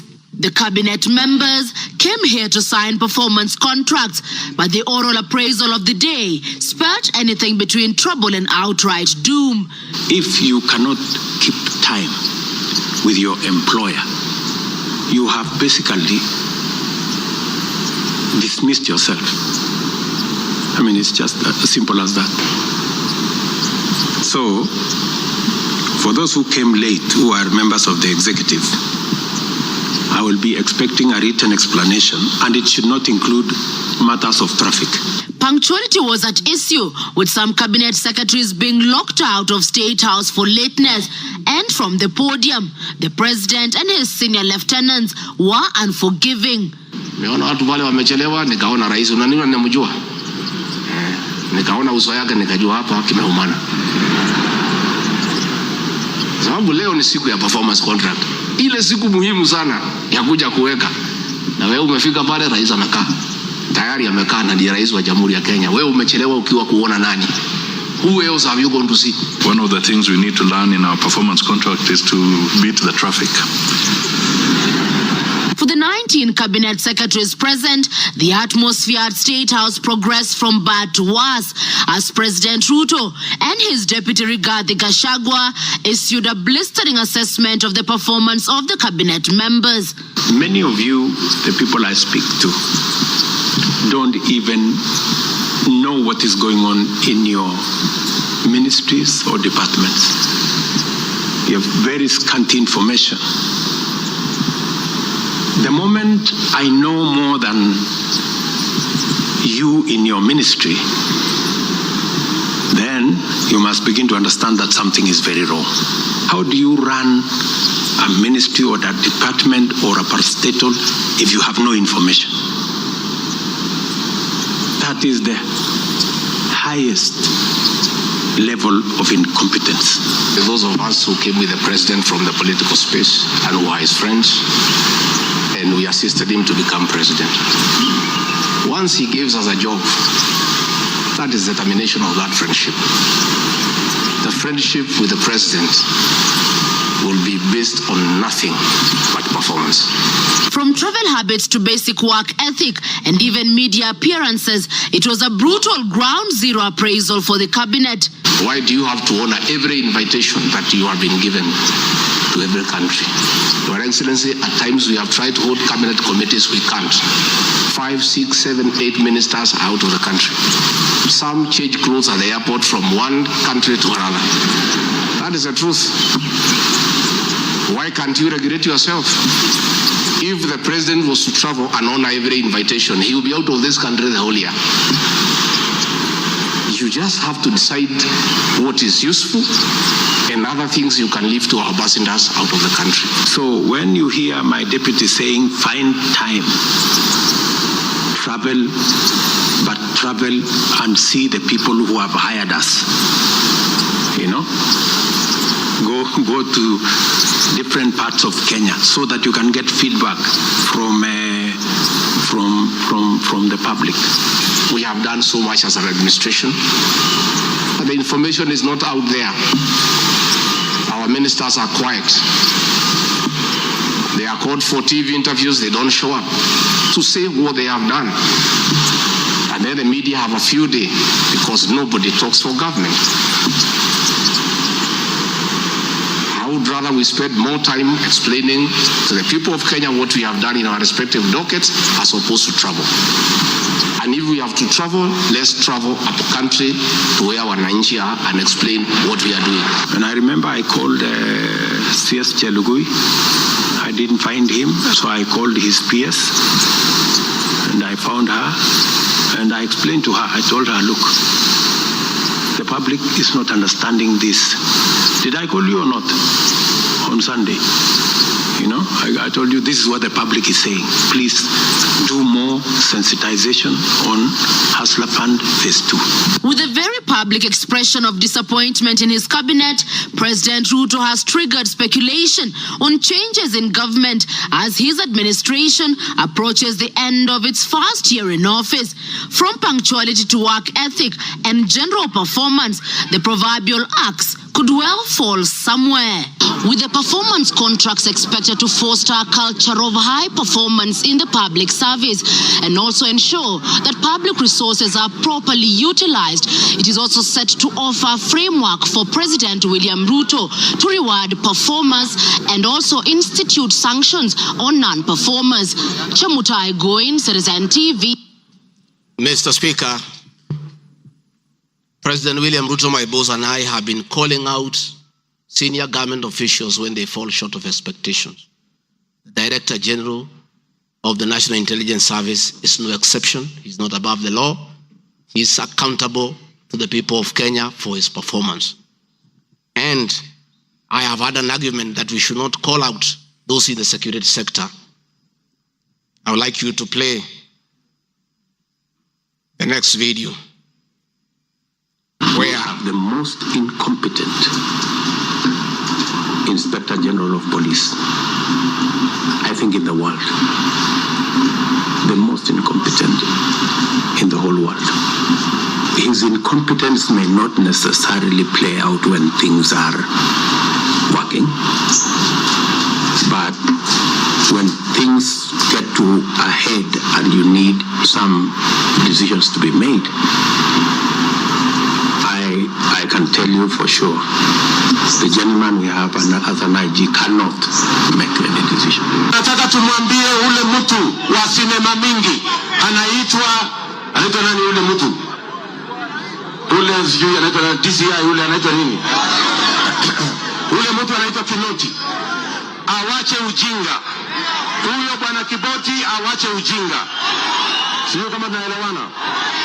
Huyo Kinoti hakuna kitu amefanya kwa hii Kenya ya kisiasa. Yeye ni mtu ya sinema. Anaendesha makesi kwa magazeti. Anatuandikia barua, sijui barua ya kilomita ngapi. Mr. Kinoti, please save your time. Stop writing to us long letters. Leave matters of elections to IEBC. You have no business in IEBC. You have failed as DCI. We don't want you to fail our elections. Tunaelewana? Huyo bwana Kinoti awache hiyo ujinga yake anaendesha pale, kwa sababu anatukasirisha. Huyo bwana Kinoti tunataka tumwambie awachane na watu wa IEBC wafanye hii uchaguzi. Alipatiwa kazi ya kufanya criminal investigation. He has never done anything. Ile kesi yote anafanya kesi kwa magazeti. Akiambiwa apeleke evidence kule kotini ameshindwa. So bwana Kinoti, wacha sinema. You have failed and wait for August so that you can. Honorable members, that was President William Ruto as Deputy President criticizing IG Mutiabai, DCI Kinoti. Regarding Gachagua has learned his job from his boss, that public officers must be called to order when they fell short of expectation. And I never saw anybody bring William Ruto here for impeachment for criticizing the IG or the DCI. This is a very unfair allegation. Mr. Speaker, it is also reported by media that the IMF has already warned about impending unrest during the people's dissatisfaction with the 2023 and 24 finance bill. Many of you will recall, Mr. Speaker, after the September 11th terrorist attack in the US intelligence agencies were massively criticized, and an inquiry was even opened to investigate why their intelligence agency was not able to detect and thwart the attack.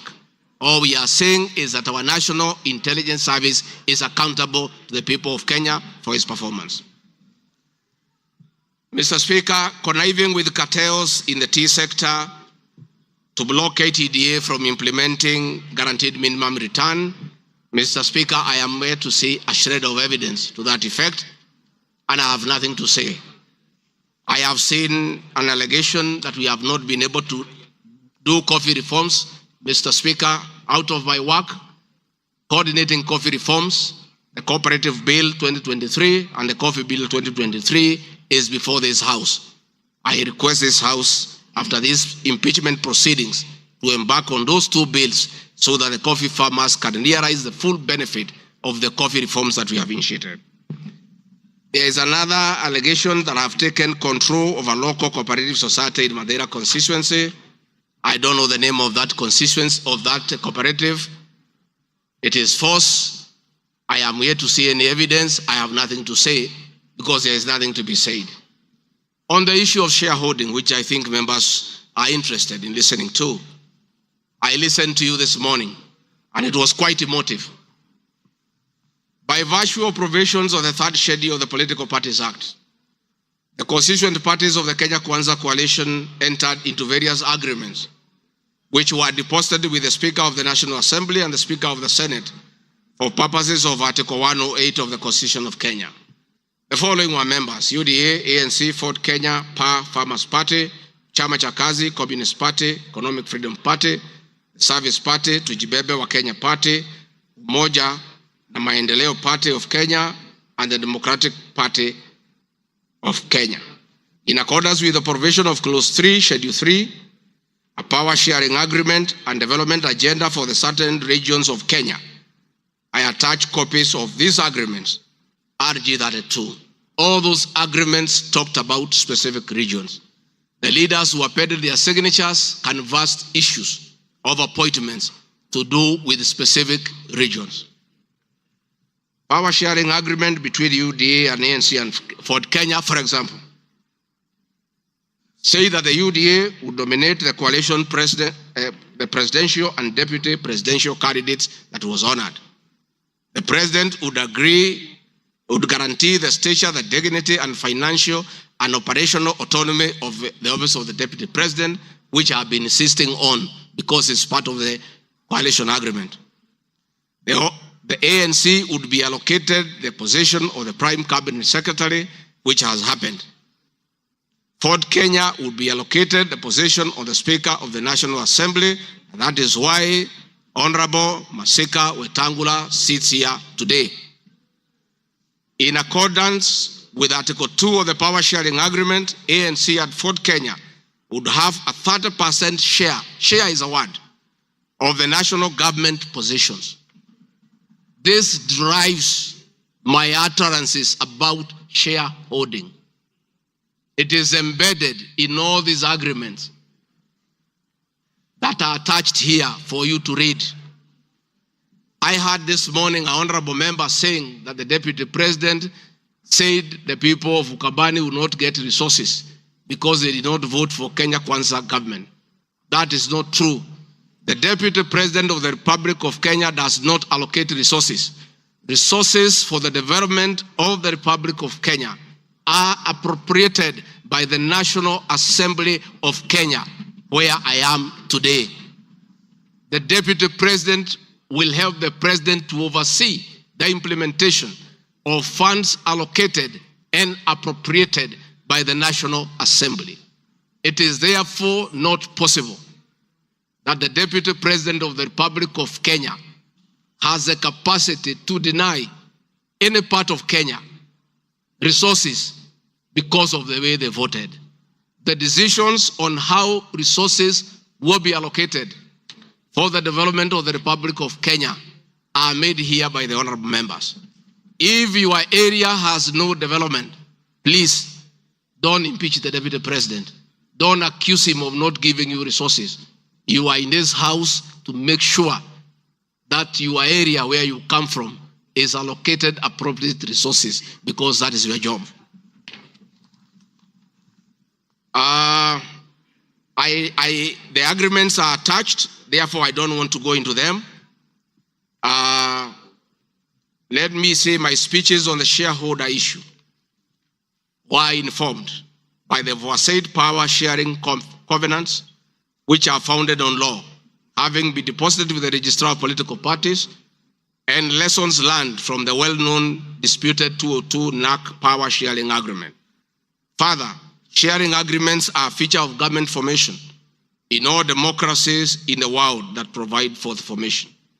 My pronouncements on the issue, properly understood, are not only anchored in law, but entirely harmless and incapable of being construed as a basis for ethnic animosity, a danger to national cohesion, or a threat to national unity.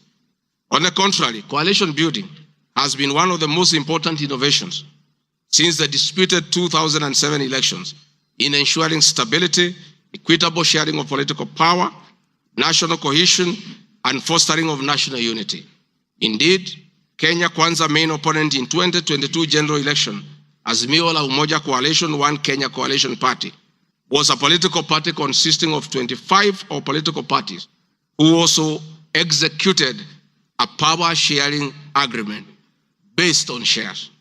I'm also aware that the Jubilee Coalition that executed a 50-50 power-sharing agreement between TNA Party and URP Party for 2013 general election. I have thus not violated Section 13(1)(a) and 62 of the National Cohesion Integration, nor has this commission summoned me to explain any of my comments and how it can affect cohesion.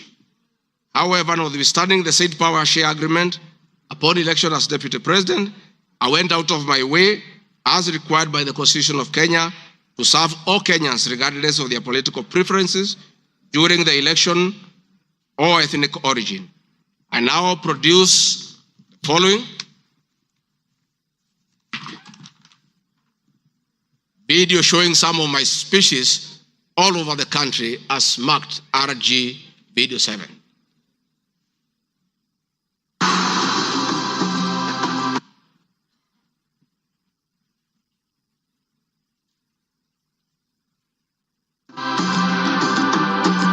We want to confirm to the people of Nyanza that the Ruto administration will serve all Kenyans, those who elected us and those who did not. Kenya hii kila mtu afanyiwe kazi, kwa sababu kila mtu analipa kodi. Mimi sikusema Kenya ni ya shida. Nilisema serikali, mkiunda serikali wale wanakusaidia unatakiwa uweke wengi wale walikuwa na wale walielewa manifesto yako. Mimi nimetembea Kenya. Si mnasema nilikuwa Mombasa, hii hapa mlima. Mimi nilikuwa Wajir, hii hapa mlima. Nilikuwa Garissa, hii hapa mlima. Nilikuwa Mount Elgon. Nandi nimekuja karibu mara 10. Eldoret nimekuja karibu mara 6. Kericho nimekuja mara 4. Tea conference ya chai tulikuwa na nyinyi mliweka Kericho. For now, kazi yetu ni maendeleo. Tutafanya kazi na kiongozi wowote, akuwe wa chama ile, akuwe wa chama hii, we don't care.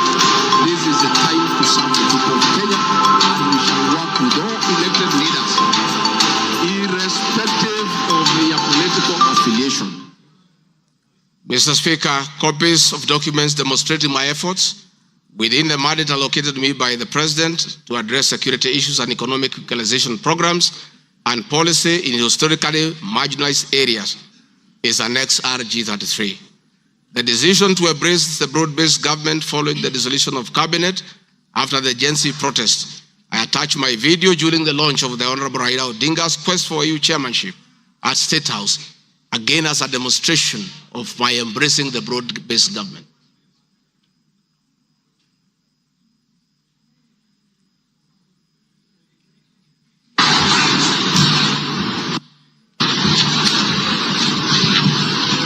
Your Excellency, Dr. William Ruto,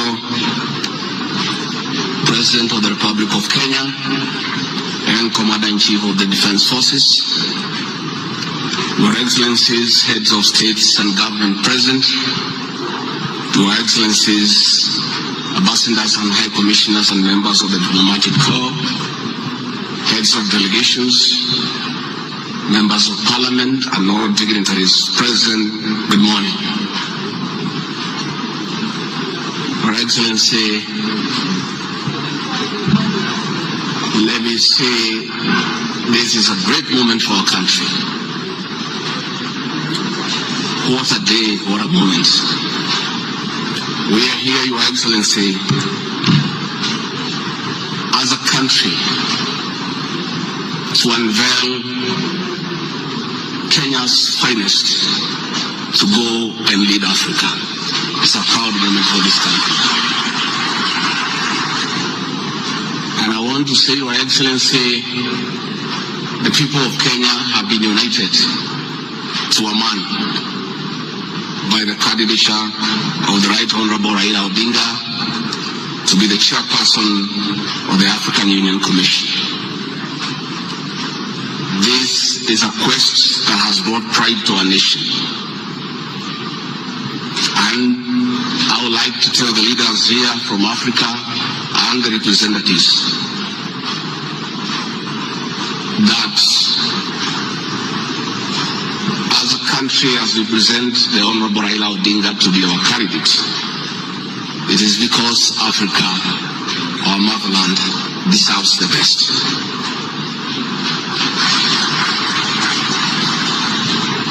The passion and zeal of the Right Honorable Raila Odinga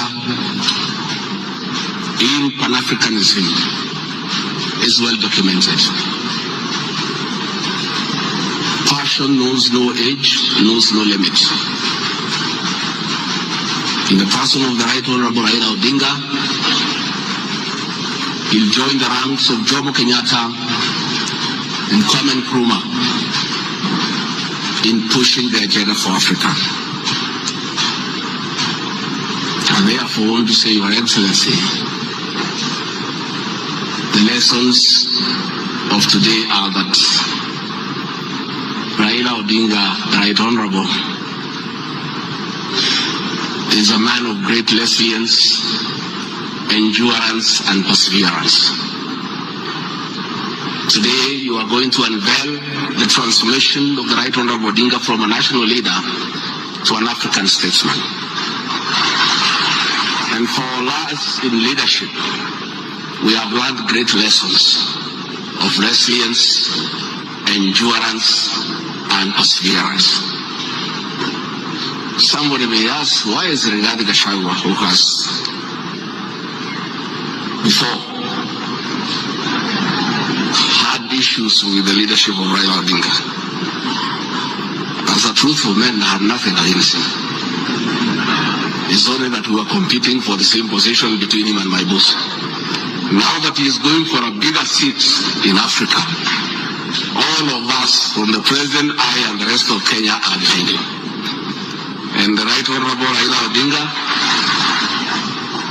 as a man who listens to the ground, let me confirm to you, I've listened to the ground, and all Kenyans across the political divide, across communities, are in support of your candidature, and we wish you well.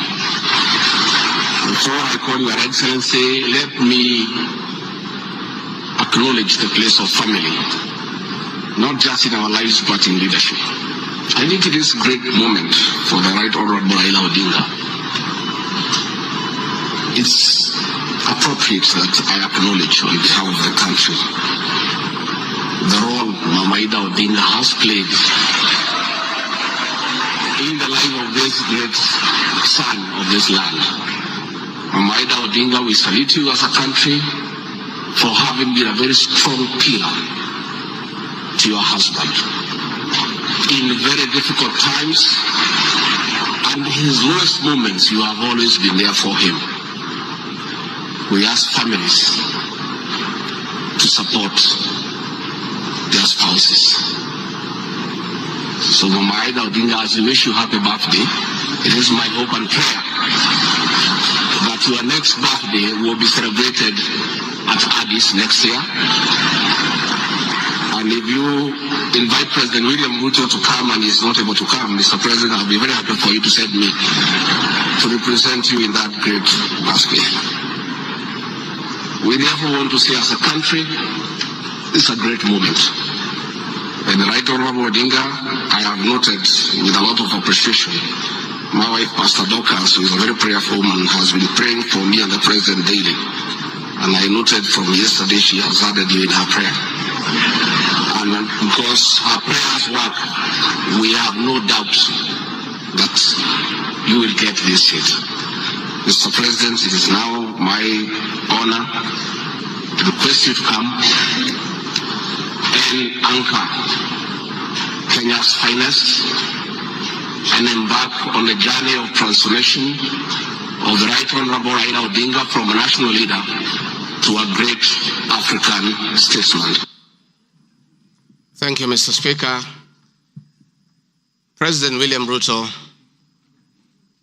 has many times appreciated my people issues and has repeatedly pronounced himself. Let me have the video number 9. And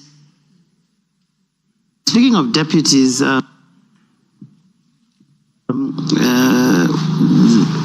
you have in the last few weeks named Mr. Rigathi Gachagua as your deputy. There's been quite a debate, and I'm sure you know that, around running mates in this country. Perhaps this would be a great time to shed light on why you settled on this gentleman. Rigathi Gachagua is somebody I have known. Rigathi Gachagua is a very passionate leader. Rigathi Gachagua is a people's person. He speaks about the things that I speak about. He speaks about ordinary people. He's concerned about matters to do with farmers. He's concerned about the things that are dear to ordinary Kenyans. And the nexus between me and Rigathi Gachagua is the people. He believes in bottom up the way I do. And that is why I chose Rigathi Gachagua to work with me. Thank you very much. Speaking of deputies.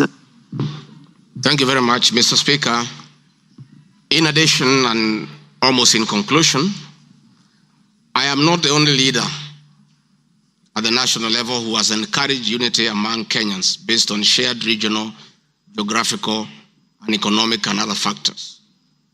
I have attached several articles. Luya unity is not optional, Moses Wetangula. Ruto puts case for Gema Kalenjin unity.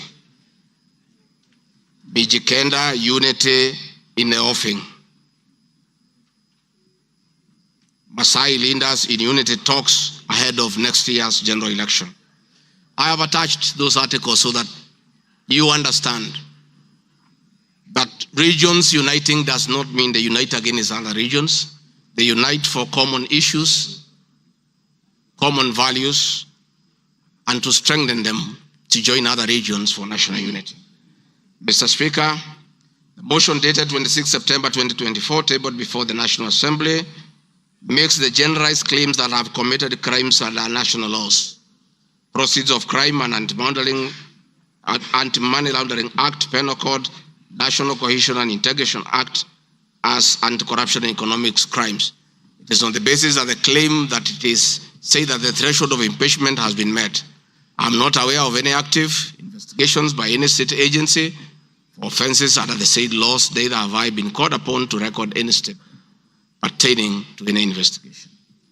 Just like any other Kenyan, the Constitution accords me the presumption of innocence in relation to criminal offenses until the contrary is proved in a court of law on a specific standard of evidence.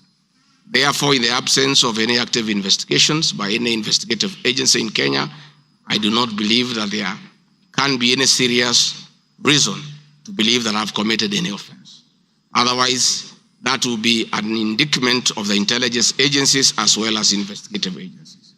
Therefore, it is inconceivable that the threshold of the impeachment motion as defined in Article 145 of the Constitution can solely be based on the perception of the mover of the motion in the absence of any other evidence.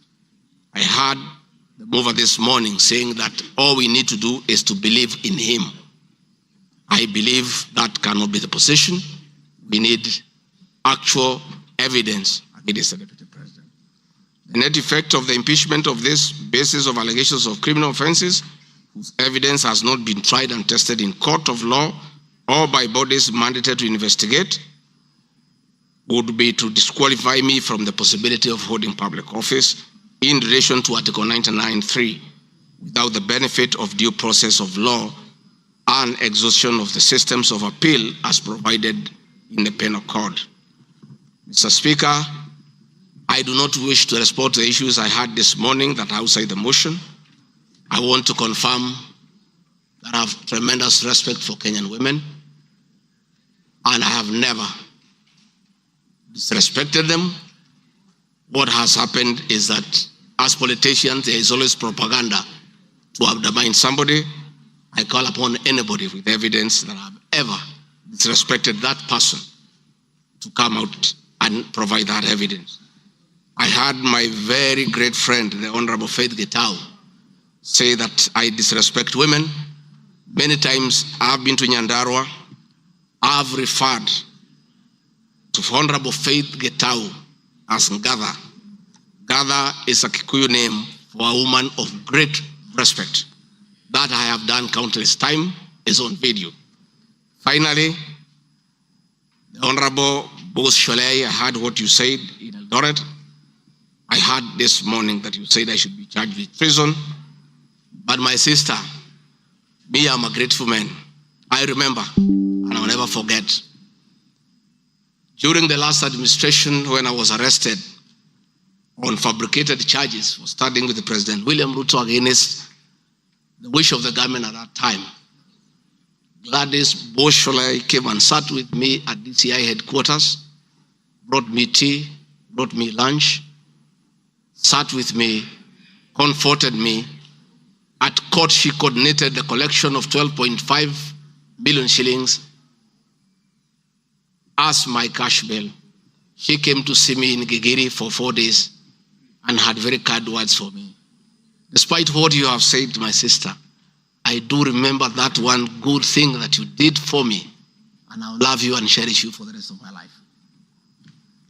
Finally, Mr. Speaker, as I wind up,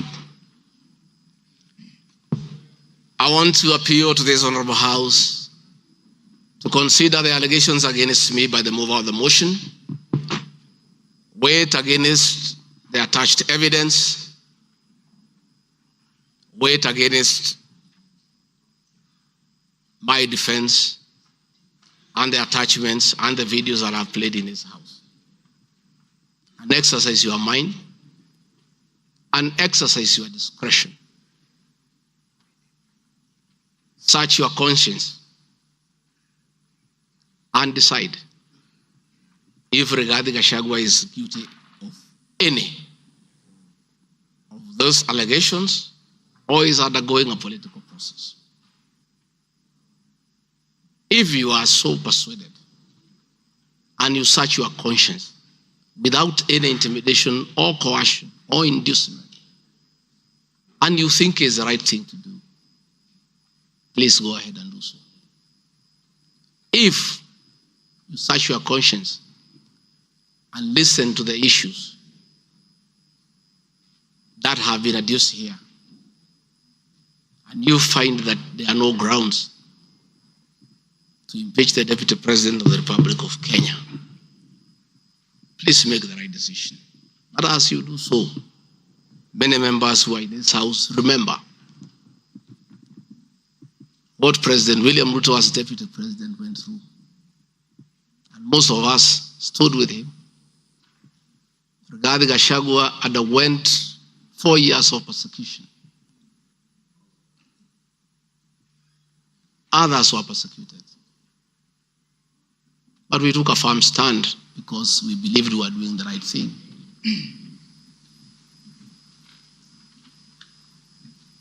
His family underwent humiliation. His friends underwent humiliation. He was a haunted man. And on Inauguration Day, he pronounced himself that freedom is here. Again, under the new administration, the same Rigathi Gachagua, who underwent humiliation and persecution, finds himself in the same space under that administration that he fought for. Try, look, reflect, and apply your conscience and make the right decision. Mr. Speaker of the House, I want to thank you for granting me this opportunity. And my address last night was not in any way meant to disrespect the House. Despite, Mr. Speaker, you having ruled that the matter should not be taken out of the House, it was being discussed in every TV station, in every meeting across Kenya. And Kenyans did not have a chance to also hear my side of the story. So I decided, since the accusations against me were everywhere in the country, the people of Kenya, and more so those who voted for me and President William Ruto, deserved also to hear my side of the story. I have tremendous respect for the National Assembly and your ability and capacity to make the right decision. Mr. Speaker, I want to thank you. Asanteni sana. Thank you very much, David President. Thank you very much, David President. I'm sure your fears that you will not be heard fairly have been allayed. You've been heard in absolute silence. You've been heard with total decorum from the House. And members, I salute you for the display of your legislative maturity in giving an opportunity to a subject to a motion in the person of the Deputy President to be heard. What is it, Rosa? The proceedings are still going on. Who is praying? Yes, Senior Counsel. These proceedings are still going on. Yes, indeed. Mr. Speaker, this is a House of Record, and I had wanted to rise under Standing Order 65, 67A, and 67B. Two of those points you've already covered, Mr. Speaker. It is important that the record reflects that although the standing orders do not require that we listen to the witness in silence, indeed we did. Yes, absolutely. Secondly, that there was compliance with the Standing Order 67B2 in giving the witness a maximum of 2 hours. But there's a third one, Mr. Speaker, which I think should go on record. Standing Order 67A also requires that the witness be entitled to appear in person or with counsel. I see that the witness has appeared with at least 3 counsel, all of whose names should come on record, so that the record shows that counsel were actually allowed to the chamber. I see my friend Advocate Ongoya, my friend Advocate Njiru, so that there is no incompleteness of the record. I beg, Mr. Speaker. That is a fair comment. Counsel for the Deputy President, without making any unhelpful speeches, just put your names on record. I'm sure you have a team leader. The team leader will introduce himself and introduce his accompanying colleagues. Ongaya. Thank you so much, Mr. Speaker, sir, and thank you so much, honorable members. The team representing the Honorable Rigathi Gachagua, the Deputy President in these proceedings, is as follows.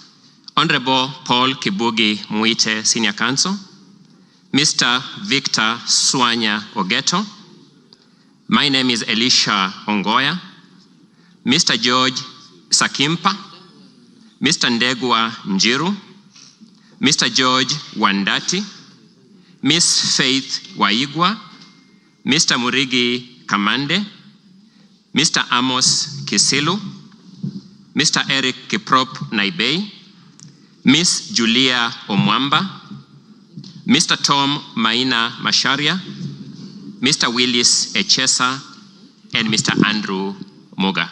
And that is all. Thank you.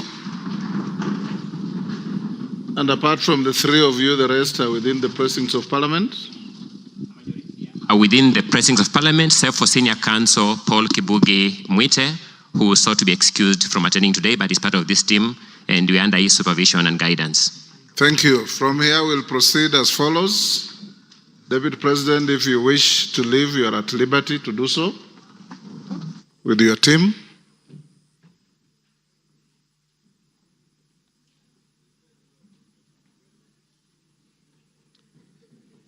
Na mwengi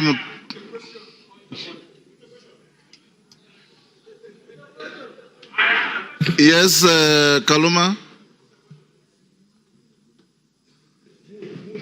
I thank you, Honorable Speaker. Honorable Speaker, our prayer at the end says that we always be fair to those who are committed to our church. And Honorable Speaker, in his address to the House this afternoon, the Deputy President appears to have referred to some documents. I know we are moving towards the end of this particular session in considering this matter.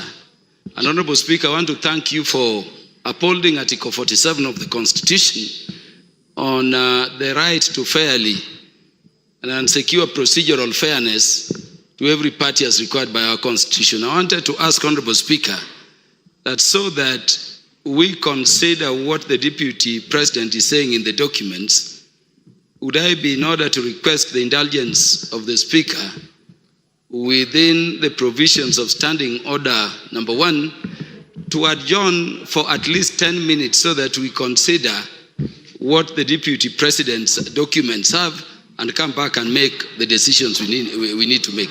Thank you, Honorable Speaker. The request does not meet my favor. Where's Mutuse? Mutuse, you have 30 minutes to reply before I call the minority leader and the majority leader. Will you exhaust your 30 minutes or you want to share out to anybody? I got an indication that you wanted to share 10 minutes to Kaluma. Pardon? I know. I am organizing the process. He's not going to be... I'm aware, Robert. Mr. Speaker, I will share 10 minutes to Senior Learned Friend Mr. Peter Kaluma, 5 minutes to Deputy Majority Leader, who was my seconder, and I will utilize the rest, which is 15 minutes. Yes.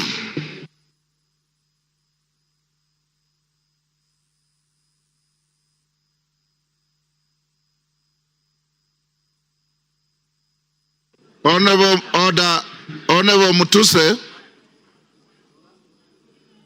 only you has the right to a second bite to the motion. Your seconder has no right to a second bite. So if you have extra minutes, as I call the minority and majority leader, Kaluma will have 10 minutes if you want to donate to anybody else, but not Owen Bayer. Minority leader, now it's your time. You have 15 minutes. Mr. Speaker. Mr. Speaker, thank you for according me this opportunity.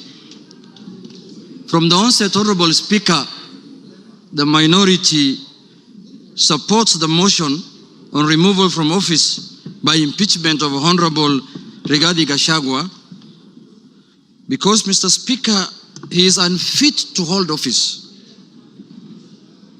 In Kenya, and yesterday it was clear to all Kenyans to see for themselves the danger this country is in, Mr. Speaker. Mr. Speaker, the impeachment of the Deputy President is not merely a procedural step. Rather, it's a reflection of our commitment to accountability and the rule of law in this country, Mr. Speaker. Honorable Speaker, the integrity of government and the stability of our nation is at stake, Mr. Speaker, as we speak this afternoon in this House, this evening, Mr. Speaker. Honorable Speaker, national security is at stake. Honorable Speaker, the economy is at stake. Honorable Speaker, the DP, since he assumed office, we have witnessed nothing but abuse of power, discrimination against communities, insubordination, disregard for the two levels of government, corruption, bullying, and many other actions that undermine the rule of law, Mr. Speaker, as well as actions that are unethical, illegal, and that severely breach public trust as contained in the motion by Honorable Mwenge Mutuse, Mr. Speaker. Honorable Speaker, in supporting the removal of the Deputy President from office, we are rejecting the invitation by Honorable Rigathi Gachagua to accept tribal bigotry, Mr. Speaker. skewed resource allocation, and the exploitation and domination of minorities as fait accompli in Kenya, Mr. Speaker. Mr. Speaker, before I move forward, or before I go on with what I wanted to say on the motion, Mr. Speaker, I would like to take this chance first to respond to some of the issues that he has raised in the House a few minutes ago, or his responses, Mr. Speaker. In the first place, his response has come very late in the day to the House, Mr. Speaker. He tabled his response at 4 p.m. in the evening today, Mr. Speaker. And he should have done it either yesterday evening or this morning, Mr. Speaker, so that the House can get enough time to peruse what he has said, Mr. Speaker. Mr. Speaker, one of the grounds that is being accused of Mr. Rigathi Gachagua for impeachment, Mr. Speaker, is the issue of what he calls shareholding, Mr. Speaker. He has said Kenya is a company with shareholding. But in his response, he comes here and tells the House that he did not mean that. What he meant is that he was talking about political parties, Mr. Speaker, and listed the political parties that have formed coalitions within Kenya Kwanza, Mr. Speaker, including Ford Kenya, ANC, PA, and all other parties that have formed what is called the Kenya Kwanza coalition, Mr. Speaker. Mr. Speaker, I want to contradict what he said by saying that political parties are national in nature. Ford Kenya is a national party. ANC is a national party. All the political parties that formed a coalition with Kenya Kwanza are political parties that are of national, Mr. Speaker. Mr. Speaker, in this country, under the Constitution, you are not allowed to form a tribal party. You're not allowed to form a religious political party, Mr. Speaker. You are not allowed to form a Mulima political party, Mr. Speaker. That is very clear in the Constitution, Mr. Speaker. And if the Deputy President is not aware of that, I can read out for him, Mr. Speaker. Under Article, Mr. Speaker, 91, every political party shall have national character as prescribed by an Act of Parliament, have democratically elected governing body, Mr. Speaker. And it also says in Part 2, a political party shall not be founded on a religious, linguistic, racial, ethnic, gender, or regional basis, Mr. Speaker, or seek to engage in advocacy of hatred, like what he does sometimes, on any such basis, Mr. Speaker.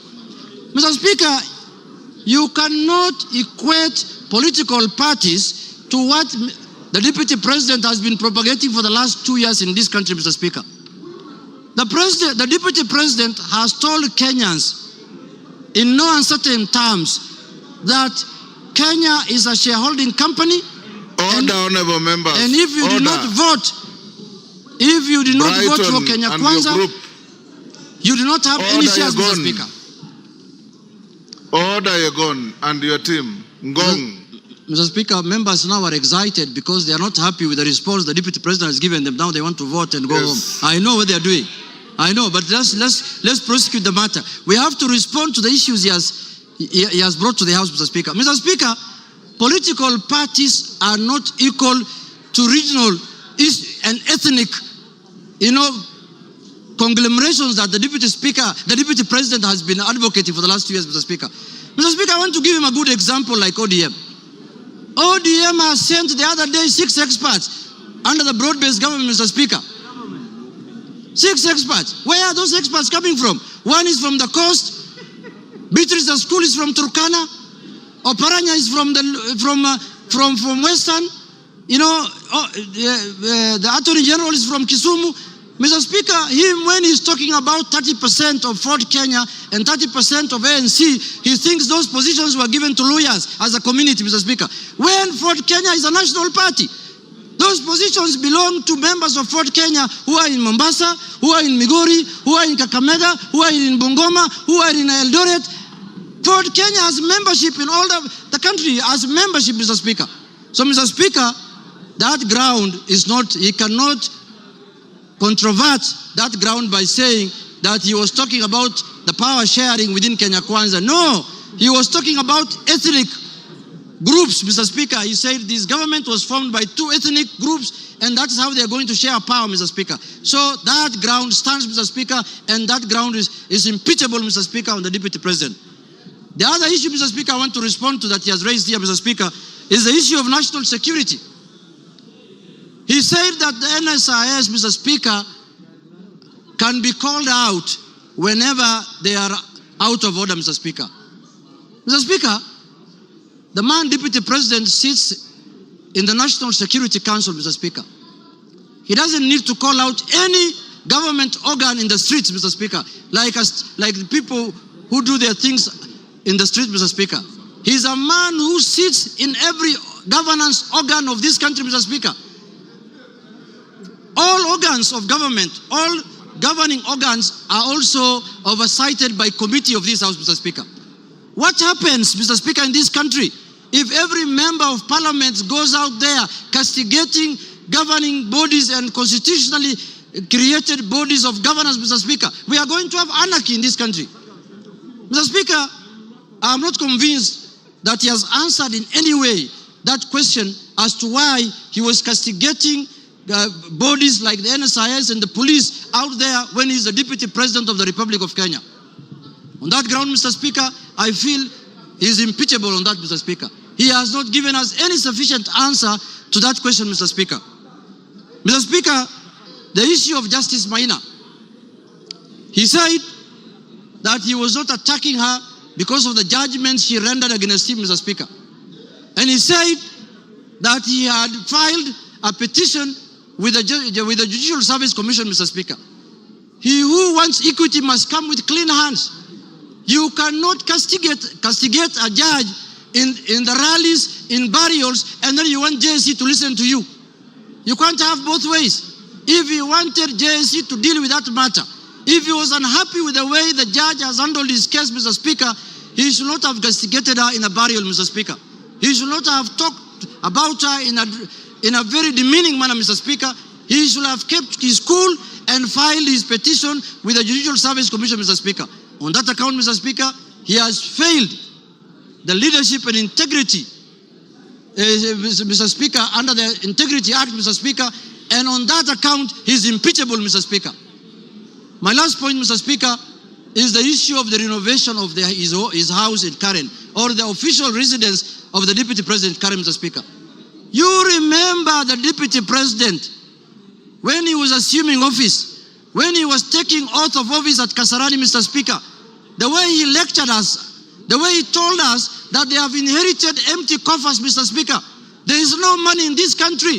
The former regime has looted and gone with everything, and goes ahead after 2 months to renovate his house, his official residence, with over 100 million, 45 million shillings, Mr. Speaker. Imetoka wapi, Mr. Speaker? Where has that money come from? Where has that money come from? He has not convinced us in any way how that money was spent, how those companies were paid, and on that account, Mr. Speaker, because of misuse of public resources, he is impeachable on that account also, Mr. Speaker. Mr. Speaker, I want to say this. When we gave ourselves the new constitution in 2010, we knew very well that we were coming from an era where we cannot impeach the president, we cannot impeach ministers, we cannot impeach the deputy president. Kenyans gave themselves the new constitution, and they put in there Article 150, knowing very well that one day they will hold their leaders, the president, the deputy president, accountable, Mr. Speaker. And they gave that mandate to this House, Mr. Speaker, and the Senate, Parliament in general, Mr. Speaker. Mr. Speaker, I was shocked under the public participation, people saying that Kufa Makanga, Kufa driver, Mr. Speaker. We cannot allow the driver to die, because it is an issue. We are witnessing a situation where the Makanga wants to take the steering by force. And what happens after that?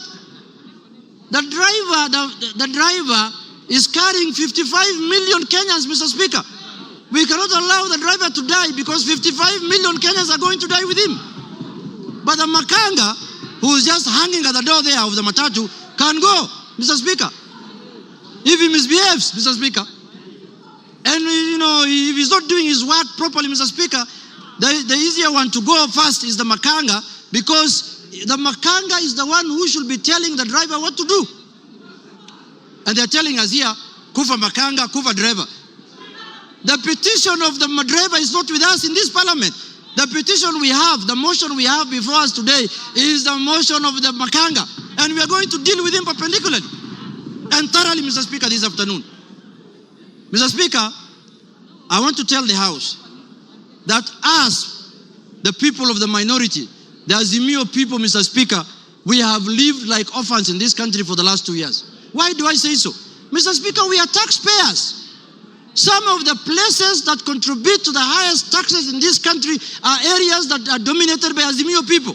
And then somebody comes here and tells me, you are not a shareholder, you are not going to get services, you are not going to get development. What the hell is that? What the hell is that? Does the taxes that are paid by the Azimio people count for nothing? Mr. Speaker, and it is coming from the high office of the Deputy President of the Republic of Kenya, Mr. Speaker. Mr. Speaker, this is the time we are going to correct this thing so that it never happens again. So that we don't have another Deputy President who comes later. Because when we impeach this one, another one is going to be appointed. This is a lesson to the next one. That if you misbehave, we will just take you through this Mr. Speaker. Mr. Speaker, I want to conclude by saying this. Let us not pastoralize offices. We don't have any ill will. We don't have any bad faith. We don't have anything that we are holding against the persona of Geoffrey Rigathi Gachagua, Mr. Speaker. We are dealing with the office of the Deputy President currently occupied by one Geoffrey Rigathi Gachagua, Mr. Speaker. The office holder. And let us not pastoralize. The office does not belong to him, does not belong to anybody. This is a constitutional office, and the Constitution has prescribed how to deal with you when you misbehave in that office, Mr. Speaker. So, Mr. Speaker, for Kenya to become cohesive, Rigathi must do what? Rigathi must? For Kenya to become cohesive.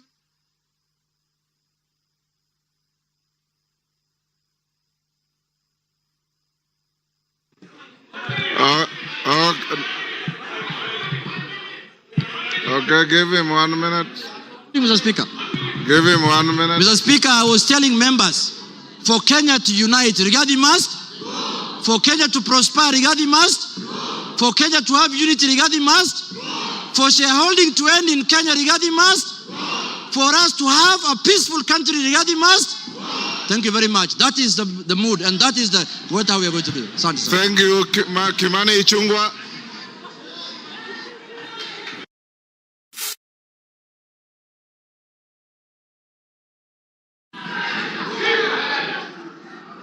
Honorable Speaker, thank you for this opportunity.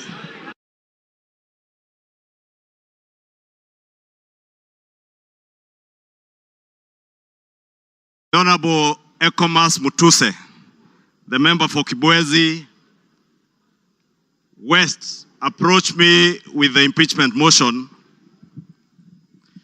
Honorable Speaker, I took some time not just to go through the grounds that he had stipulated for the impeachment of the Deputy President, but also to reflect on what Honorable Mutuse was asking me, not just as a member of Parliament for Kikuyu and leader of majority party in this House to do, but also took time to reflect and ask the Almighty God to guide me and give me wisdom to do the right thing. Honorable Speaker, I pray to God that the Almighty God may give me wisdom to do that which is right. And not just what is right, Honorable Speaker, but also what is just. Just to the outgoing Deputy President of the Republic of Kenya,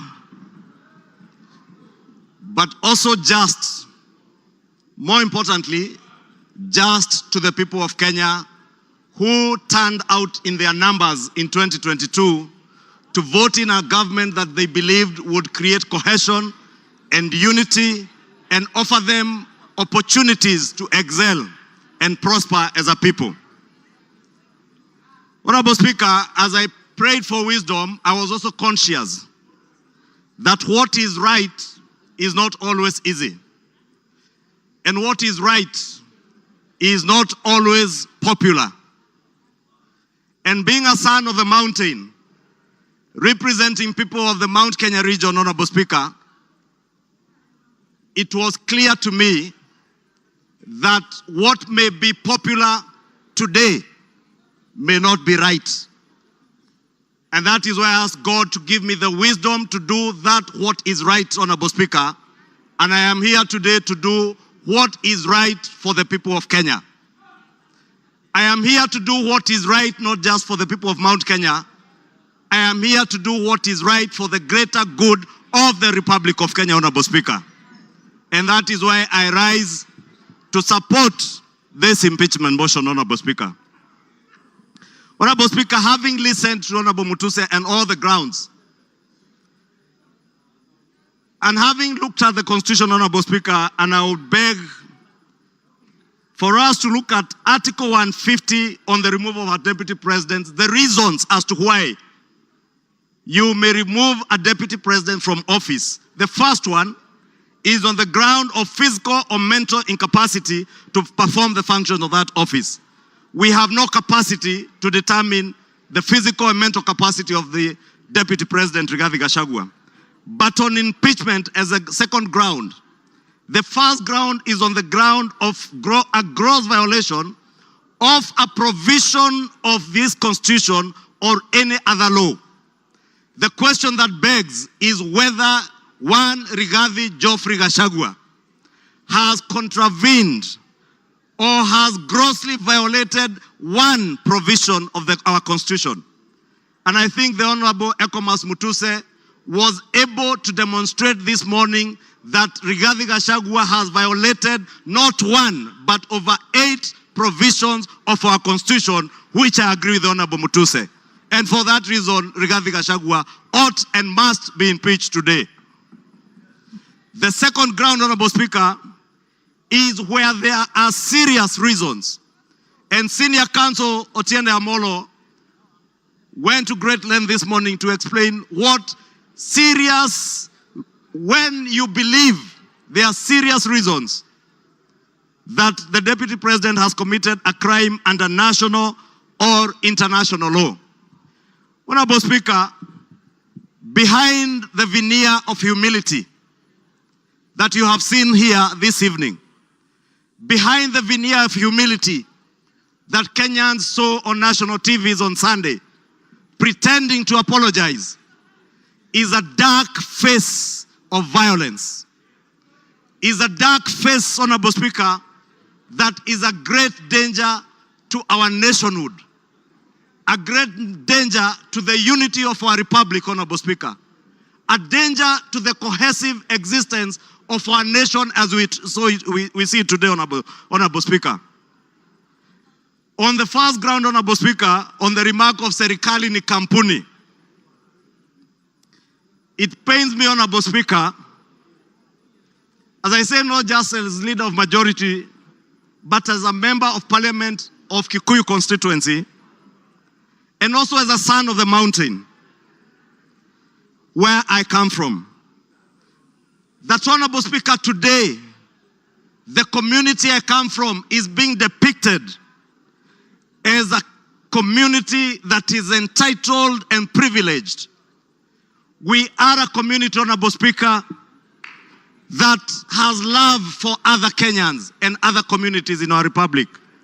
We are a community that is known for our hard work and resilience, not for entitlement. We are a community that is peace-loving and that believes in the unity of one indivisible nation and Republic of Kenya. Rigathi Gachagua does not believe in an indivisible country. He believes in parochial, selfish, regional, and sectarian interests. And for that reason, Honorable Speaker, we ought and we should impeach the Honorable Rigathi Gachagua. Honorable Speaker, we need to ask ourselves as honorable members of parliament, who took an oath of office, Honorable Speaker, and we swore in the name of the Almighty God that we would obey, respect, uphold, protect, and defend this Constitution. And today, Honorable Speaker, what we are being asked to do is to recall those words of the oath of office that we all took either with the Bible or with the Holy Quran in our right hands, Honorable Speaker, that for a man who has grossly violated our Constitution, whether we will stand up today to be counted as protecting and defending this Constitution by sending home one Rigathi Gachagua, Honorable Speaker. I want to say I rise to the occasion today to do what is right and to reaffirm that oath that I took with the Bible in my right hand, to obey, to defend, and to protect this Constitution that we all sought to defend. And I call upon all of you, honorable members, to defend this Constitution. Honorable members, for Kenyans around the country who watched in disbelief as the Honorable Rigathi Gachagua went to great length, and Honorable Otiende Amolo told us this morning, if you have to spend 2 hours on national TV to defend corruption and tell the world how you are not corrupt, you are definitely corrupt. Honorable Speaker, the Deputy President with his legal team submitted their defense late at 4 p.m. this afternoon, imagining that we will not have the time to go through this voluminous document. If you go through what Rigathi Gachagua was telling you here, on Olive Garden Hotel, he claims that this hotel was sold by executors to a third party. Honorable Speaker, if you peruse through the documents, the third party that he said to have bought this hotel, Honorable Speaker,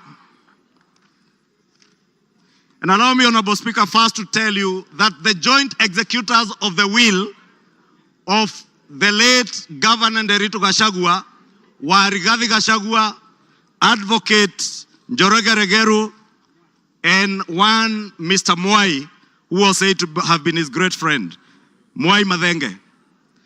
And Honorable Speaker, if you read the report filed in court by the joint will executors, filed on the 27th of June this year, it says in the report that the joint will executors will make decisions independently of the beneficiaries and without influence from any beneficiary, except for one who is both a beneficiary and an executor. The joint will executors does not have the same attributes and mandates as for trustees, where beneficiaries would play a part assisting in decision making. What this is saying, Honorable Speaker, a document filed in court, is that Rigathi Gachagua, as a joint will executor, was also a beneficiary of the estate of his late brother.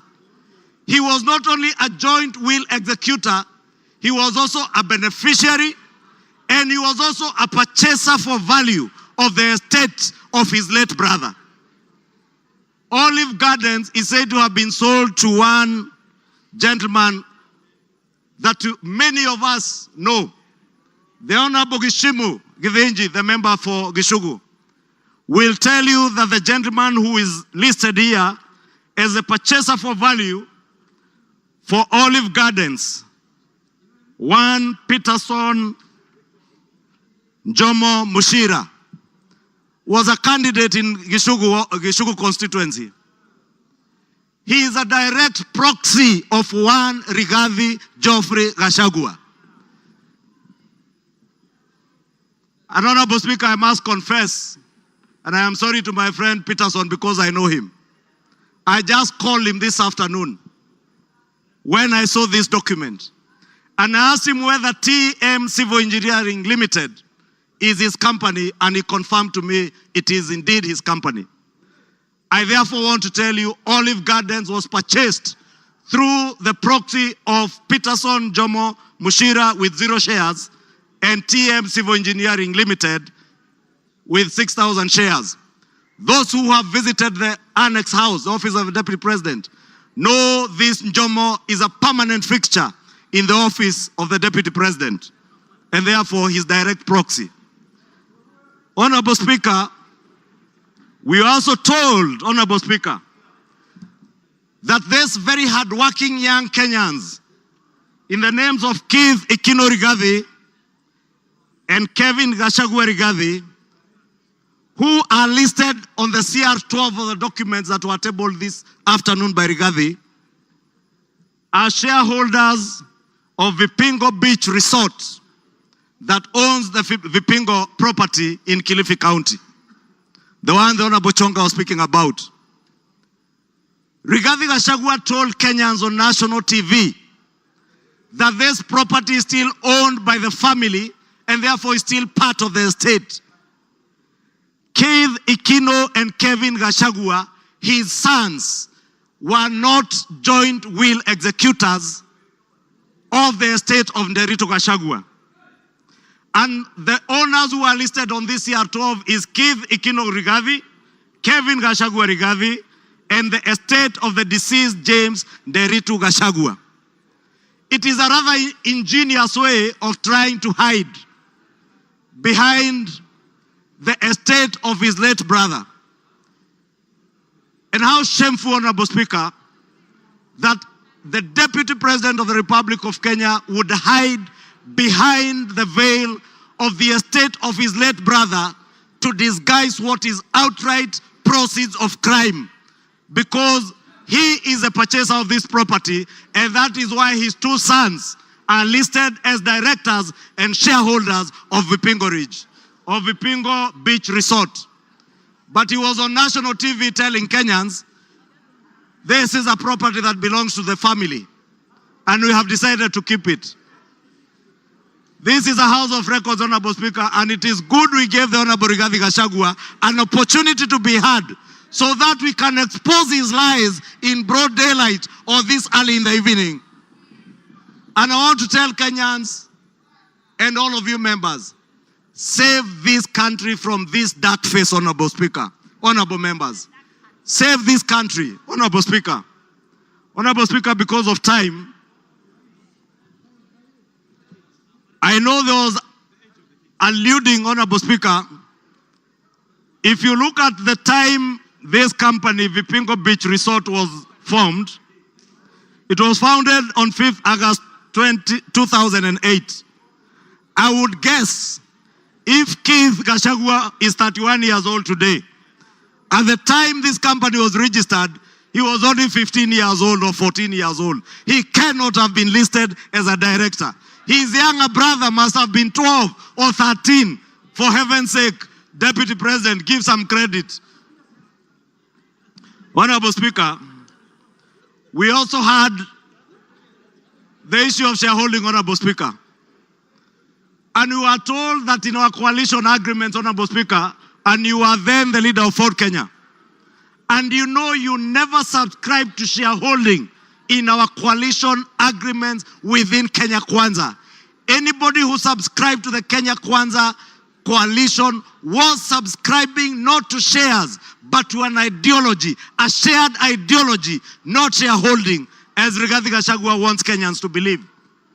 Honorable Speaker, let me finish by saying, Honorable Speaker, that the mountain is intact. The mountain is intact. The mountain is intact. The mountain is intact. The mountain is named after Kenya because it belongs to all the people of Kenya. We must end ethnic balkanization.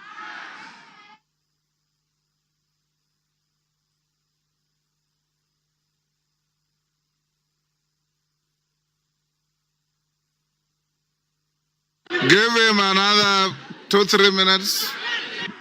Honorable Speaker, I was saying to conclude, to end the the balkanization of our country into ethnic fiefdoms under the control of warlords, we must send Rigathi Gachagua home today. To end divisive politics in our country, Rigathi must. To end the culture of impunity, conflict of interest, abuse of office, state capture, and corruption in high office, Rigathi must. For accountability, for there to be integrity in the political governance of our country, Rigathi Gachagua must. For leaders in high office to bear policy and political responsibility, Rigathi Gachagua must. For national unity, for the fight against graft to bear fruit, for peace and prosperity of our nation as one indivisible whole, one nation under one flag, one people who love their country, who love peace, who want to see a cohesive and working government serving them. Rigathi must. Rigathi must. I submit, Rigathi must go. Thank you. Order. Honorable members, order. The honorable mover has donated his time as follows. Charles Nguna, CNN, you'll start with 2 minutes. Omboko Milemba will follow with 3 minutes. Peter Kaluma will follow with 10 minutes, and then he himself 15 minutes. So, CNN, Charles Nguna. Thank you, Mr. Speaker. Mr. Speaker, let me thank the Kenyans who just expressed their views during public participation on this matter, Mr. Speaker. And to add this, I keenly followed and listened to the Deputy President yesterday, His Excellency. And Mr. Speaker, based on all what is said, we saw a lot of differences, rifts, contradictions, divisions, which are totally eminent we are going to have in future, Mr. Speaker. Mr. Speaker, it is inevitable that we are going to have battleground between His Excellency the DP and His Excellency the President. And when the bulls fight, Mr. Speaker, grass suffers, Mr. Speaker. And it's that's why I'm saying that if we continue keeping one of them in the office, Mr. Speaker, Kenyans are going to suffer most, Mr. Speaker. And based on my wisdom, for prosperity and also for development, for what we call prosperity and patriotism, and for us to live in an amicable manner and peaceful manner, Mr. Speaker, we have to separate the two bulls, Mr. Speaker. And the motion today, it is for Rigathi to go, not for William Samoei Ruto. With those few remarks, Mr. Speaker, I support. Omboko Milemba. Honorable Speaker, there's a question which makes me stand to speak on. And I want Kenyans and possibly the members who can listen to me to realize that one issue that has not been answered consistently is the question of chairs. Yesterday I listened to the Deputy President and today also. Whenever he's asked about chairs, Honorable Members, Speaker, can we reduce our levels of conversation? Thank you, Honorable Speaker. Whenever he's asked about the issue of chairs, he picks ANC party agreement and Ford Kenya party agreement. And instead of answering that question, he hides in it. Finally, Honorable Speaker, I'm now holding the reply by Honorable Gachagua, and on page 333, the agreement is annexed. And I want to demonstrate to this parliament that what you have been told was wrong. Because that agreement does not talk about just power sharing for a region.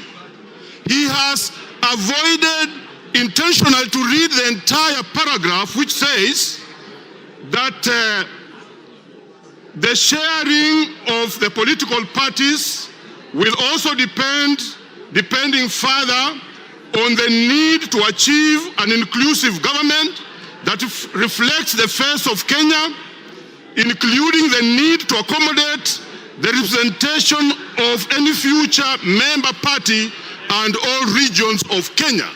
He avoided to read that and therefore gives an impression that there was a power sharing agreement which only confined ANC party to Western only, when ANC party is a national party. Look at this, Honorable Speaker. The only member of the ANC party we nominated was Honorable Dena Hamisi, who comes from Kwale and not Western.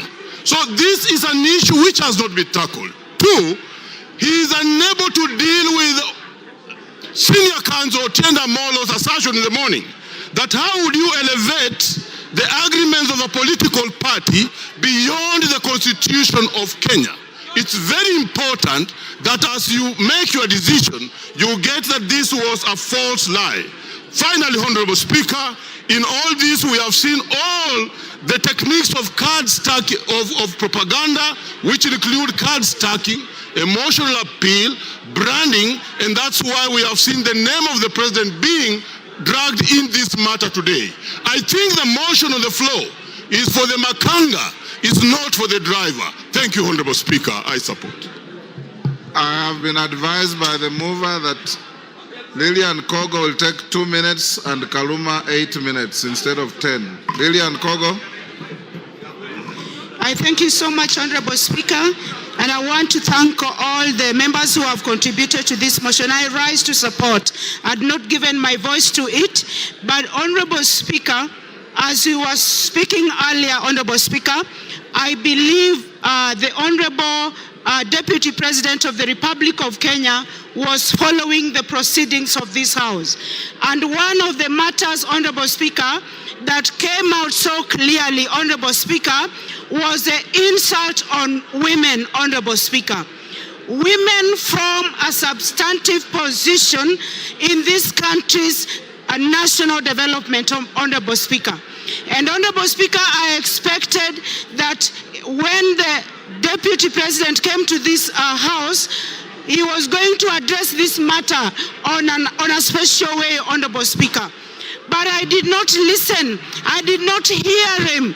I did not hear the Deputy Speaker say when, where, how. The Deputy President, sorry. I did not hear the Deputy President, one Honorable Rigathi Gachagua, answer to the question of saying that one noble member of this House, the Honorable Jematia, is a Malaya, Honorable Speaker. It concerns me, and I wanted the Honorable Rigathi Gachagua to tell this House where, how, when, who witnessed him sleep with one Jematia and how he felt. We wanted to know, because we are not going to allow women to be used with derogatory language moving forward, Honorable Speaker. It is nobody's choice to be a Malaya. These are mothers. It is nobody's choice to be a Malaya. These are our sisters. It is not... Time up. Peter Kaluma. Peter Kaluma.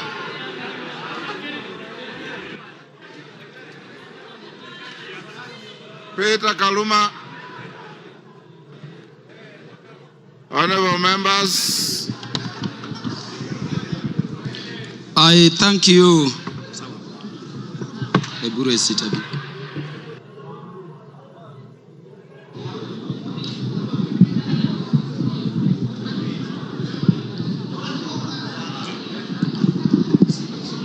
Yeah, Honorable Speaker, I thank you in a very special way Honorable Speaker, I have this benefit of speaking after listening both to the mover of the motion and to the Deputy President, who is the subject matter of this motion. And so, Honorable Speaker, I can look at it from all perspectives. Honorable Speaker, allow me to start by saying that I listened to the Deputy President, as I did to Honorable Mutuse, with the mind of a lawyer, looking at how the grounds have been addressed, their particulars, and how they have been addressed by the two respective parties. And Honorable Speaker, let me begin by saying that I don't know what happened, but we had Honorable Mutuse presented before this assembly a motion seeking to impeach the Deputy President on up to 11 grounds. And Honorable Speaker, I don't know whether it is by act of omission or commission, or it is just the nature of some people. The Deputy President focused on those matters concerning property, money, integrity, procurement, forgetting the most fundamental issues. And I want to say that even when he addressed those money issues, there are very patent gaps going to constitutional violations which are stated in the motion to be gross. I expected the Deputy President, for instance, to use the opportunity you accorded him, Honorable Speaker, to explain that SMS which came from his son Ikunu Gachagua on the bid bond issue involving that company. No mention of that at all. Honorable Speaker, before I go to the matters I want to address in substance, let me thank you, the Honorable Speaker of the National Assembly, for ensuring that the process this House is going through has been very fair. And in doing so, Honorable Speaker, for according and upholding and protecting the provisions of Article 47 of the Constitution. I hear people still saying that the courts will intervene. But I'm thanking you for this, Honorable Speaker, because the only time the courts intervene is if we have not secured a party procedural fairness. This motion was advertised across the country for the participation of Kenyans. And Honorable Speaker, allow me to reiterate this short data in 1 minute. 146,429 Kenyans said that the Deputy President should be impeached. And that, Honorable Speaker, constitutes 65.11% of the people of Kenyans. 76,026 of Kenyans said the Deputy President should not be impeached, coming to 33.8% of those Kenyans. Honorable Speaker, 2,452 Kenyans said Kufa Makanga, Kufa Dereva, and those other things. And there are the others. And Honorable Speaker, in terms of our constituency, which is Homa Bay Town constituency, 1,080 Kenyans whom I represent said the Deputy President should be impeached. And Honorable Speaker, that constitutes 89.81% of the population of the people of Homa Bay who are duly notified. 54 Kenyans in Homa Bay Town constituency, constituting 5%, said the Deputy President should not be impeached. And then 56, which is another percentage there, said other things, including Kufa driver, Kufa Makanga. Honorable Speaker, let me clarify this other issue also. That the courts have persistently and consistently said that public participation must be meaningful. If public participation should be meaningful, and Honorable Speaker, you made it so open, at the county headquarters involving all constituencies, and then all constituency offices remained open on that day, and you notified it to the public, Honorable Speaker, following that order of court, then really, there is nothing much for us to continue debating here. If public participation is to be meaningful, then the Kenyans have spoken. And as their representatives, we can only give meaning to what they say during public participation by securing what they have said, which is that the deputy president should be impeached. Honorable Speaker, because I'm running fast, let me say that this constitution has been termed a living document. And Honorable Speaker, if you look at ground one, people take it lightly. But Honorable Speaker, the idea of the unity of our nation has been the one thing which has been disturbing the people of Kenya in terms of being a nation for very long. Honorable Speaker, allow me to read the preamble of the Constitution. And this is what it says. We, the people of Kenya, proud of our ethnic, cultural, and religious diversity, and determined to live in peace and unity as one indivisible sovereign nation. When the Kenyans were making this constitution, they identified the need for unity as one people, as one thing they had to deal with. Honorable Speaker, I request the members to look at Article 4, Sub-Article 2 of the Constitution. It says Kenya is a multi-party democratic state founded on the national values and principles of governance under Article 10 of the Constitution. And Honorable Speaker, people have said so many things about this Constitution. But let me say today, before this House, Honorable Speaker, that Article 10 of the Constitution, if this spirit has a soul, if this Constitution has a spirit, then you can only find it in Article 10 of the Constitution.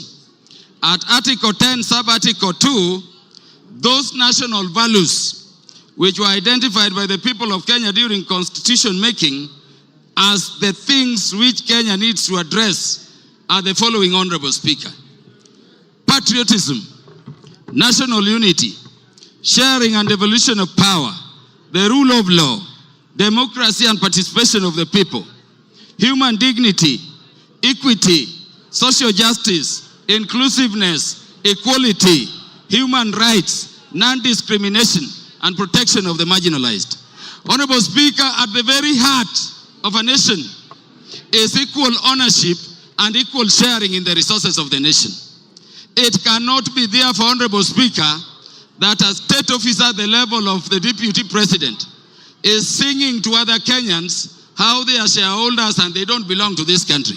And Honorable Speaker, it saddens me that having given him the opportunity, the deputy president did not proffer a defense, the deputy president did not offer an apology, but the deputy president said other people are also doing it. Honorable Speaker, let me say an impeachment motion proceeds in personam. It proceeds against a specific person. You may say Kufa Dereva, Kufa Makanga. Give him 1 minute to wind up. Wind up, Kaluma. Thank you. Honorable Speaker, it does not matter. This motion we have is against a person. You cannot have a motion for impeachment against Kaluma and somebody. Those who are saying Kufa driver, Kufa Makamba, bring the driver and we will also consider it on the merit. And on account of that, Honorable Speaker, this person must go. Honorable Speaker, in the few seconds remaining, let me say that when Westgate came under attack, I lost a cousin in the name of Jackton Port. He was the first one to be shot there. When Garissa University came under attack, Honorable Speaker, I lost Solomon Oludo from Marindi, a son of our land I educated at Ubiero Primary School. Honorable Speaker, we have no problem holding the security apparatus of the nation, to account. But Honorable Speaker, we cannot have a situation where you talk that recklessly in public about our national intelligence service being dysfunctional. For a state which is permanently under terror, target and attack. And by the way, in the Security Committee, each minute we are fighting terrorists. You cannot speak that way and come back and say it is normal. Honorable Speaker, how can you be a principal assistant to the president when each time the president leaves the country, you are organizing rallies to incite ethnic animosity against your own government? Honorable Speaker, how can you be a principal assistant to His Excellency the President when the President is having a press conference in Nairobi and you are having a separate one instead of standing with him to calm the nation from Mombasa to say that the President, in fact, there is a problem and is a dysfunction in government? Time up, Mutuse. You have 15 minutes. Very good. Thank you, Mr. Speaker. Thank you, Mr. Speaker. Before I begin my reply to the motion, please allow me to table additional documents, being a newspaper advert that was placed by His Excellency the Deputy President in today's newspapers, and also the video recording of his speech yesterday, because they are material to these proceedings. Go ahead. Request granted.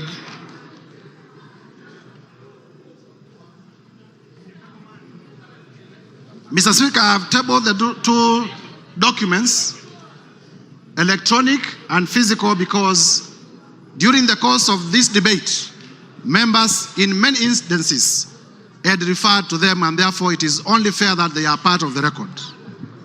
Number two, Mr. Speaker, allow me to thank... The documents were available to me earlier, and I ruled that they are admitted.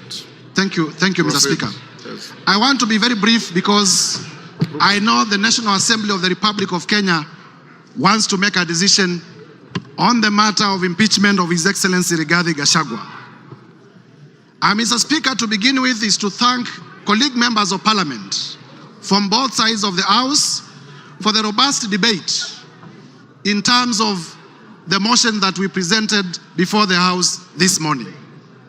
Mr. Speaker, I also want to thank Kenyans in their millions from all over the Republic, because in the course of this debate, Kenyans have been commending, Kenyans have been exercising their democratic right through public participation, through their right to odd opinions, and we have not witnessed a single incident of violence anywhere in the Republic. There had been vitisho that if you table an impeachment motion for a person of the magnitude of the Deputy President, there may be violence, people will lose lives. But I thank Kenyans because Kenyans have proven once again that we are a peaceful country and we are able to engage in our democratic processes without violence. Mr. Speaker, allow me to re-examine some of the few issues that have come through the response. First is to let Kenyans know that His Excellency Rigathi Gachagua has filed a response of 501 pages, and the response has come at 4 p.m., and I was only able to be given the response about an hour ago. And therefore, in terms of the doctrine of equality of arms, I feel that I needed adequate time so that I may be able, during my reply, to respond to some of the things that he has raised in his response. However, be that as it may, I want to refer members to page 99 of his response. In the morning, I did tell members that His Excellency Rigathi Gachagua has acquired properties through corruption and through money laundering.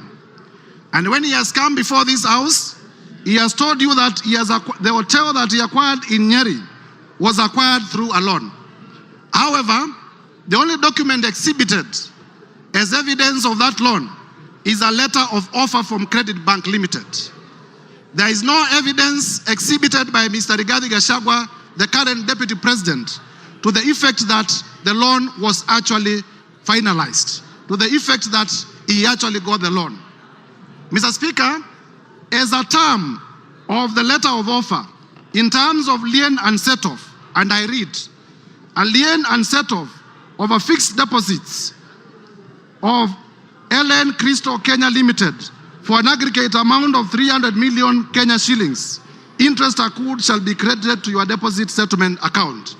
Mr. Speaker, in simple terms, what this means is that Mr. Rigathi Gachagua had a fixed amount in cash of 300 million in his account, which was going to be used as a security.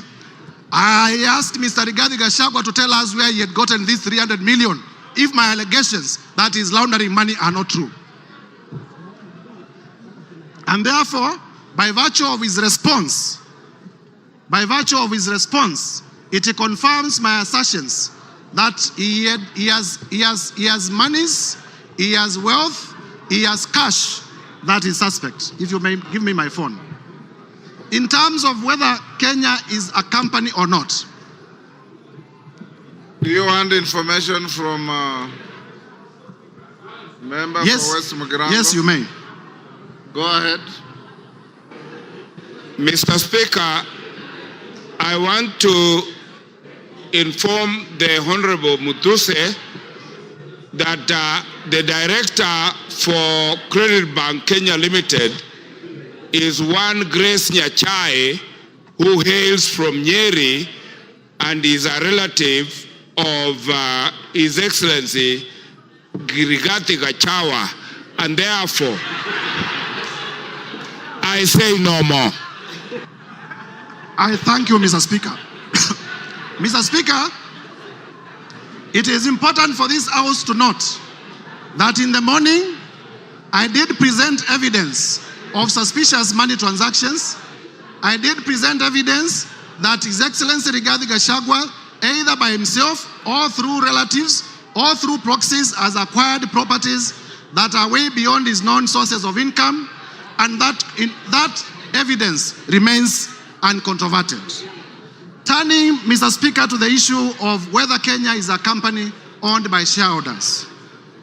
Mr. Rigathi Gachagua is playing with the intelligence of members of parliament and with the intelligence of Kenyans by attempting to twist facts. First, in terms of the law, companies are registered under the Companies Act. They are not registered under the Political Parties Act. So to come before Kenyans and to say that there were coalition agreements registered and therefore those coalition agreements are companies is to play around with our intelligence, because we know companies are registered under the Companies Act, they are not registered under the Political Parties Act. Further, Mr. Speaker, this Rigathi Gachagua was selectively chosen the sections of the Kenya Kwanza coalition agreement to rely on, and he has failed to read the document in whole. Under clause 20 of the Kenya Kwanza coalition agreement, that clause provides as follows: that there is need to achieve an inclusive government that reflects the face of Kenya. Rigathi Gachagua chose not to tell us that the coalition agreement also talked about the face of Kenya and not a company of some people to the exclusion of others. Clause 6 of the Kenya Kwanza coalition agreement provides for respect for constitutionalism. The articles of the Constitution that I stated. It provides for respect to the rule of law. It provides for respect to the national values and principles of government under Article 10.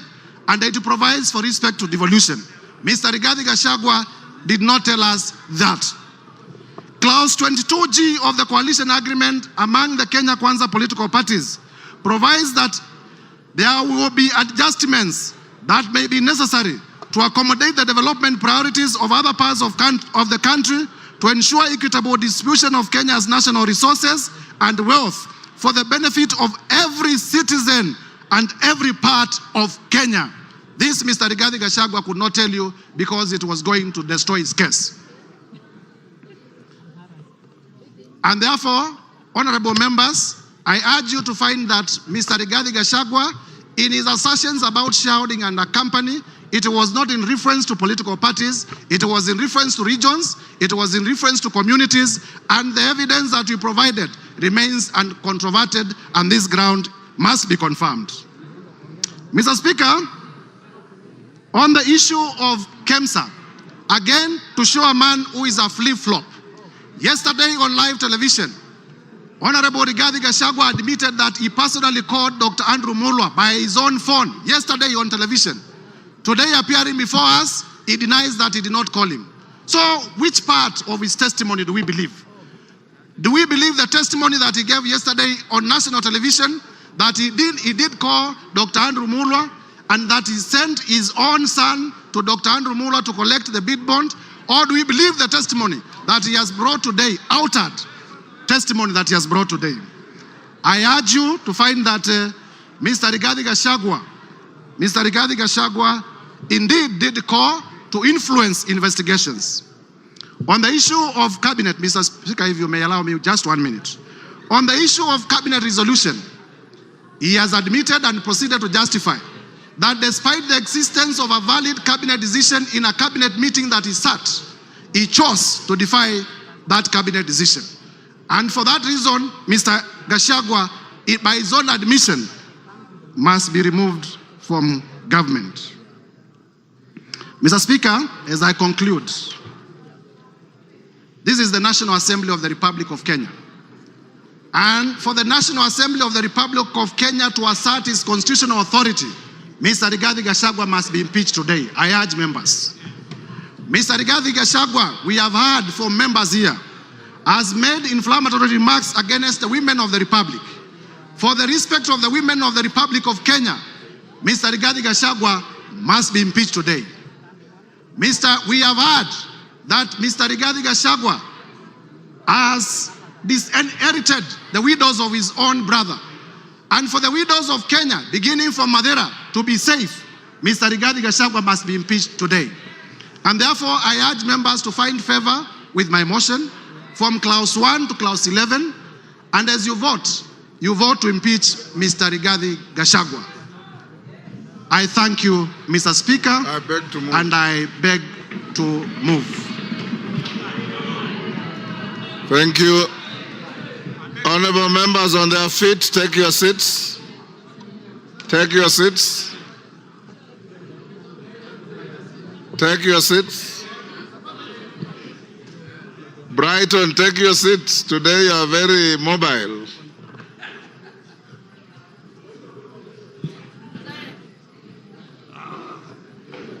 Honorable members, order.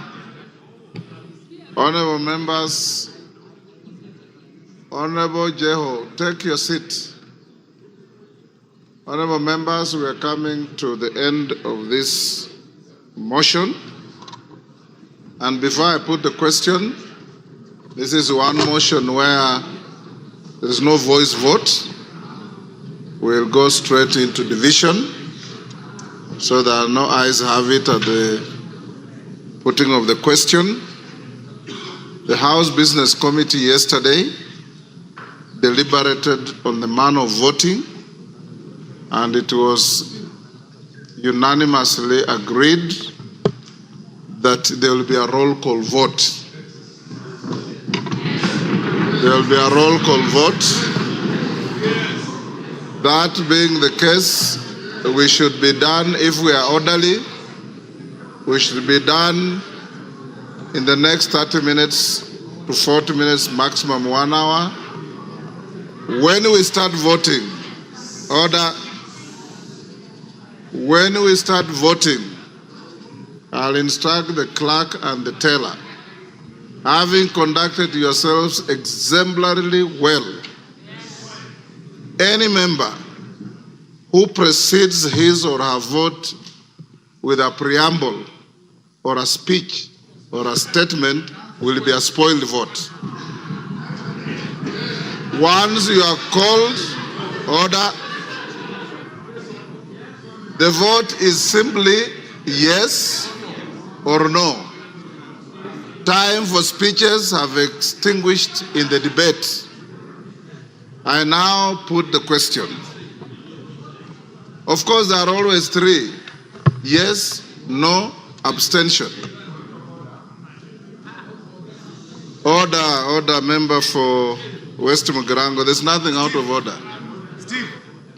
Honorable members, I now put the question, which is that pursuant to the provisions of Articles 145 and 151B and 2 of the Constitution and Standing Order 64 and 65, this House resolves to remove from office by impeachment His Excellency Honorable Rigathi Gachagua, EGH, the Deputy President of the Republic of Kenya, on the following grounds.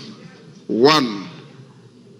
Gross violation of Articles 10(2)A and B and C, 27(4), 73(1)A, 2 and B, 75(1) C, 129(2) of the Constitution, and Article 147(1) as read together with Article 131(2)(c) and D of the Constitution.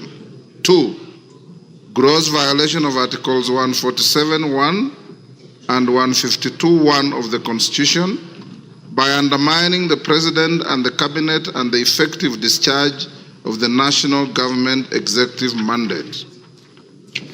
3, gross violation of Articles 6(2), 10(2)(a), 174, 186(1), 189(1), and the 4th schedule to the Constitution by undermining devolution.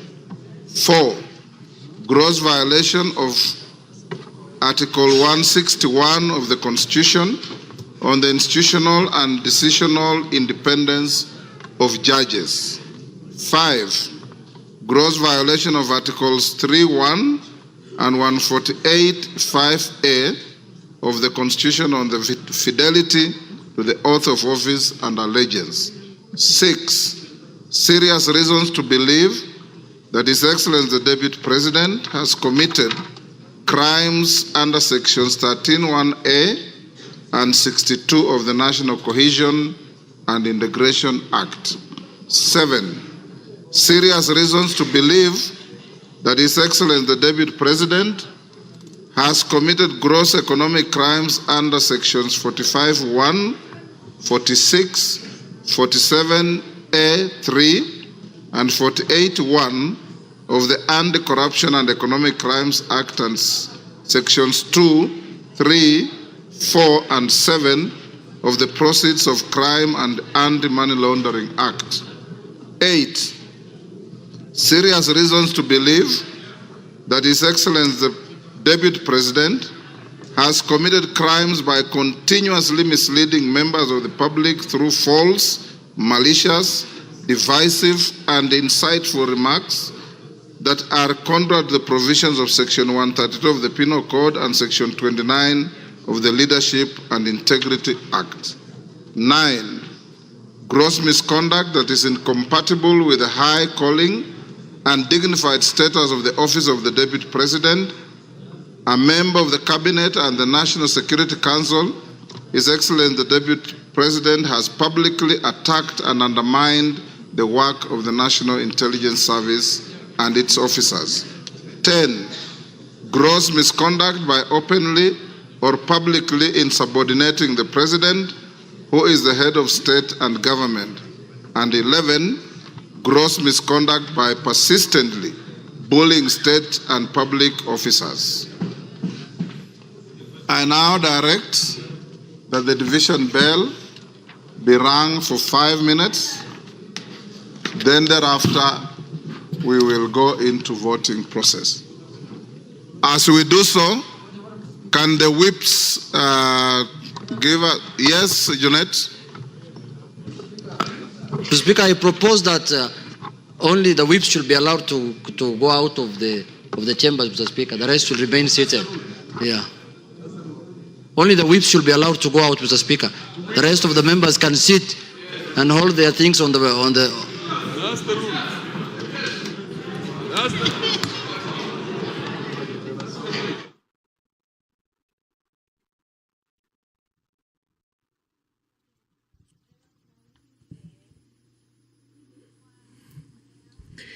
Good evening. If you're just tuning in, the National Assembly has been debating the special motion by the Honorable Member Mwengi Mutuse on the proposed removal by impeachment of His Excellency Rigathi Gachagua, the Deputy President of the Republic of Kenya.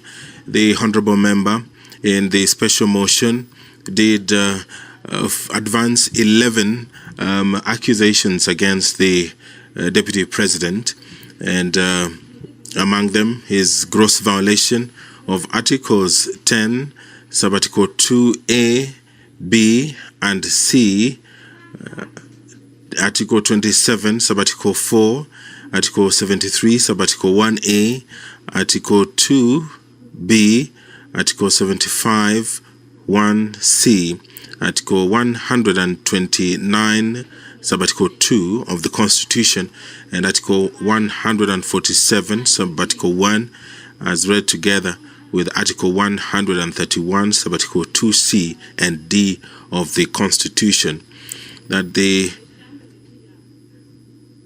Deputy President has persistently made utterances threatening to discriminate, exclude, and unlawfully deny sections of the people of Kenya and regions of the Republic of Kenya equal opportunities for public service appointments and allocation of public resources. Another charge is that the Deputy President has made unilateral public statements inconsistent with policy positions collectively adopted by the government and contradicted the President on critical matters of governance and the exercise of the President's functions as a symbol of national unity. That His Excellency the Deputy President interfered with the running of Nairobi City County Government by inciting citizens against lawful directives of the county government on the planning and relocation of markets and publicly disparaging the leadership of the county government and its decisions. Charge 4, that His Excellency the Deputy President has undermined the institutional and decisional independence of a judge through public attacks on a judge of the High Court of Kenya and falsely threatening to file a petition for the removal of the said judge in a matter in which he was a party. Another charge is that the Deputy President breached his oath of office and allegiance on account of the utterances and actions attributed to the Deputy President under grounds 1, 2, and 3. Charge 6, that the Deputy President has persistently made inflammatory, reckless, insightful public utterances over the last 2 years in contravention of the law. Charge 7, that His Excellency the Deputy President has committed gross economic crimes, namely conflict of interest, abuse of office, and conspiracy to commit crimes under sections by inexplicably amassing property estimated at 5.2 billion shillings that is incompatible with his known legitimate income and by trading with the office of the Deputy President through proxies. Another charge is serious reasons to believe that His Excellency the Deputy President has committed crimes by continuously misleading members of the public through false, malicious, divisive, and insightful remarks that are contrary to the provisions of Section 132 of the Penal Code and Section 29 of the Leadership and Integrity Act. Charge 9, gross misconduct that is incompatible with the high calling and dignified status of the office of the Deputy President, a member of the Cabinet and the National Security Council. His Excellency the Deputy President has publicly attacked and undermined the work of the National Intelligence Service and its officers. Charge 10, gross misconduct by openly or publicly insubordinating the President, who is the head of state and government, and Charge 11, gross misconduct by persistently bullying state and public officers. The Deputy President was some minutes after 5 p.m. given the opportunity by the National Assembly to defend himself against these 11 allegations that have been leveled in this special motion which the members of the National Assembly have been debating today. And right now,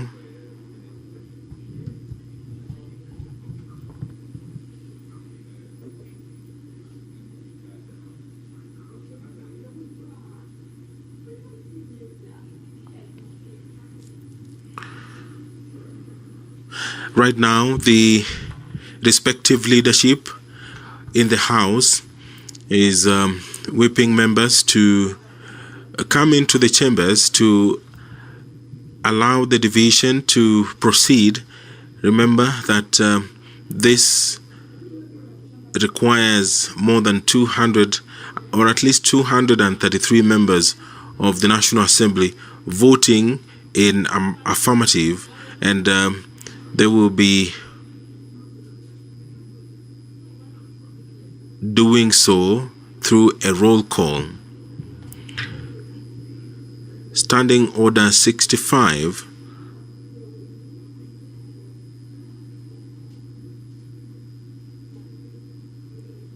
Standing Order 65.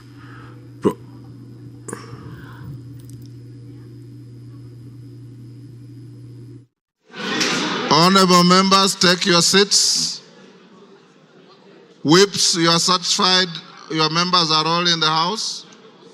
Take your seats.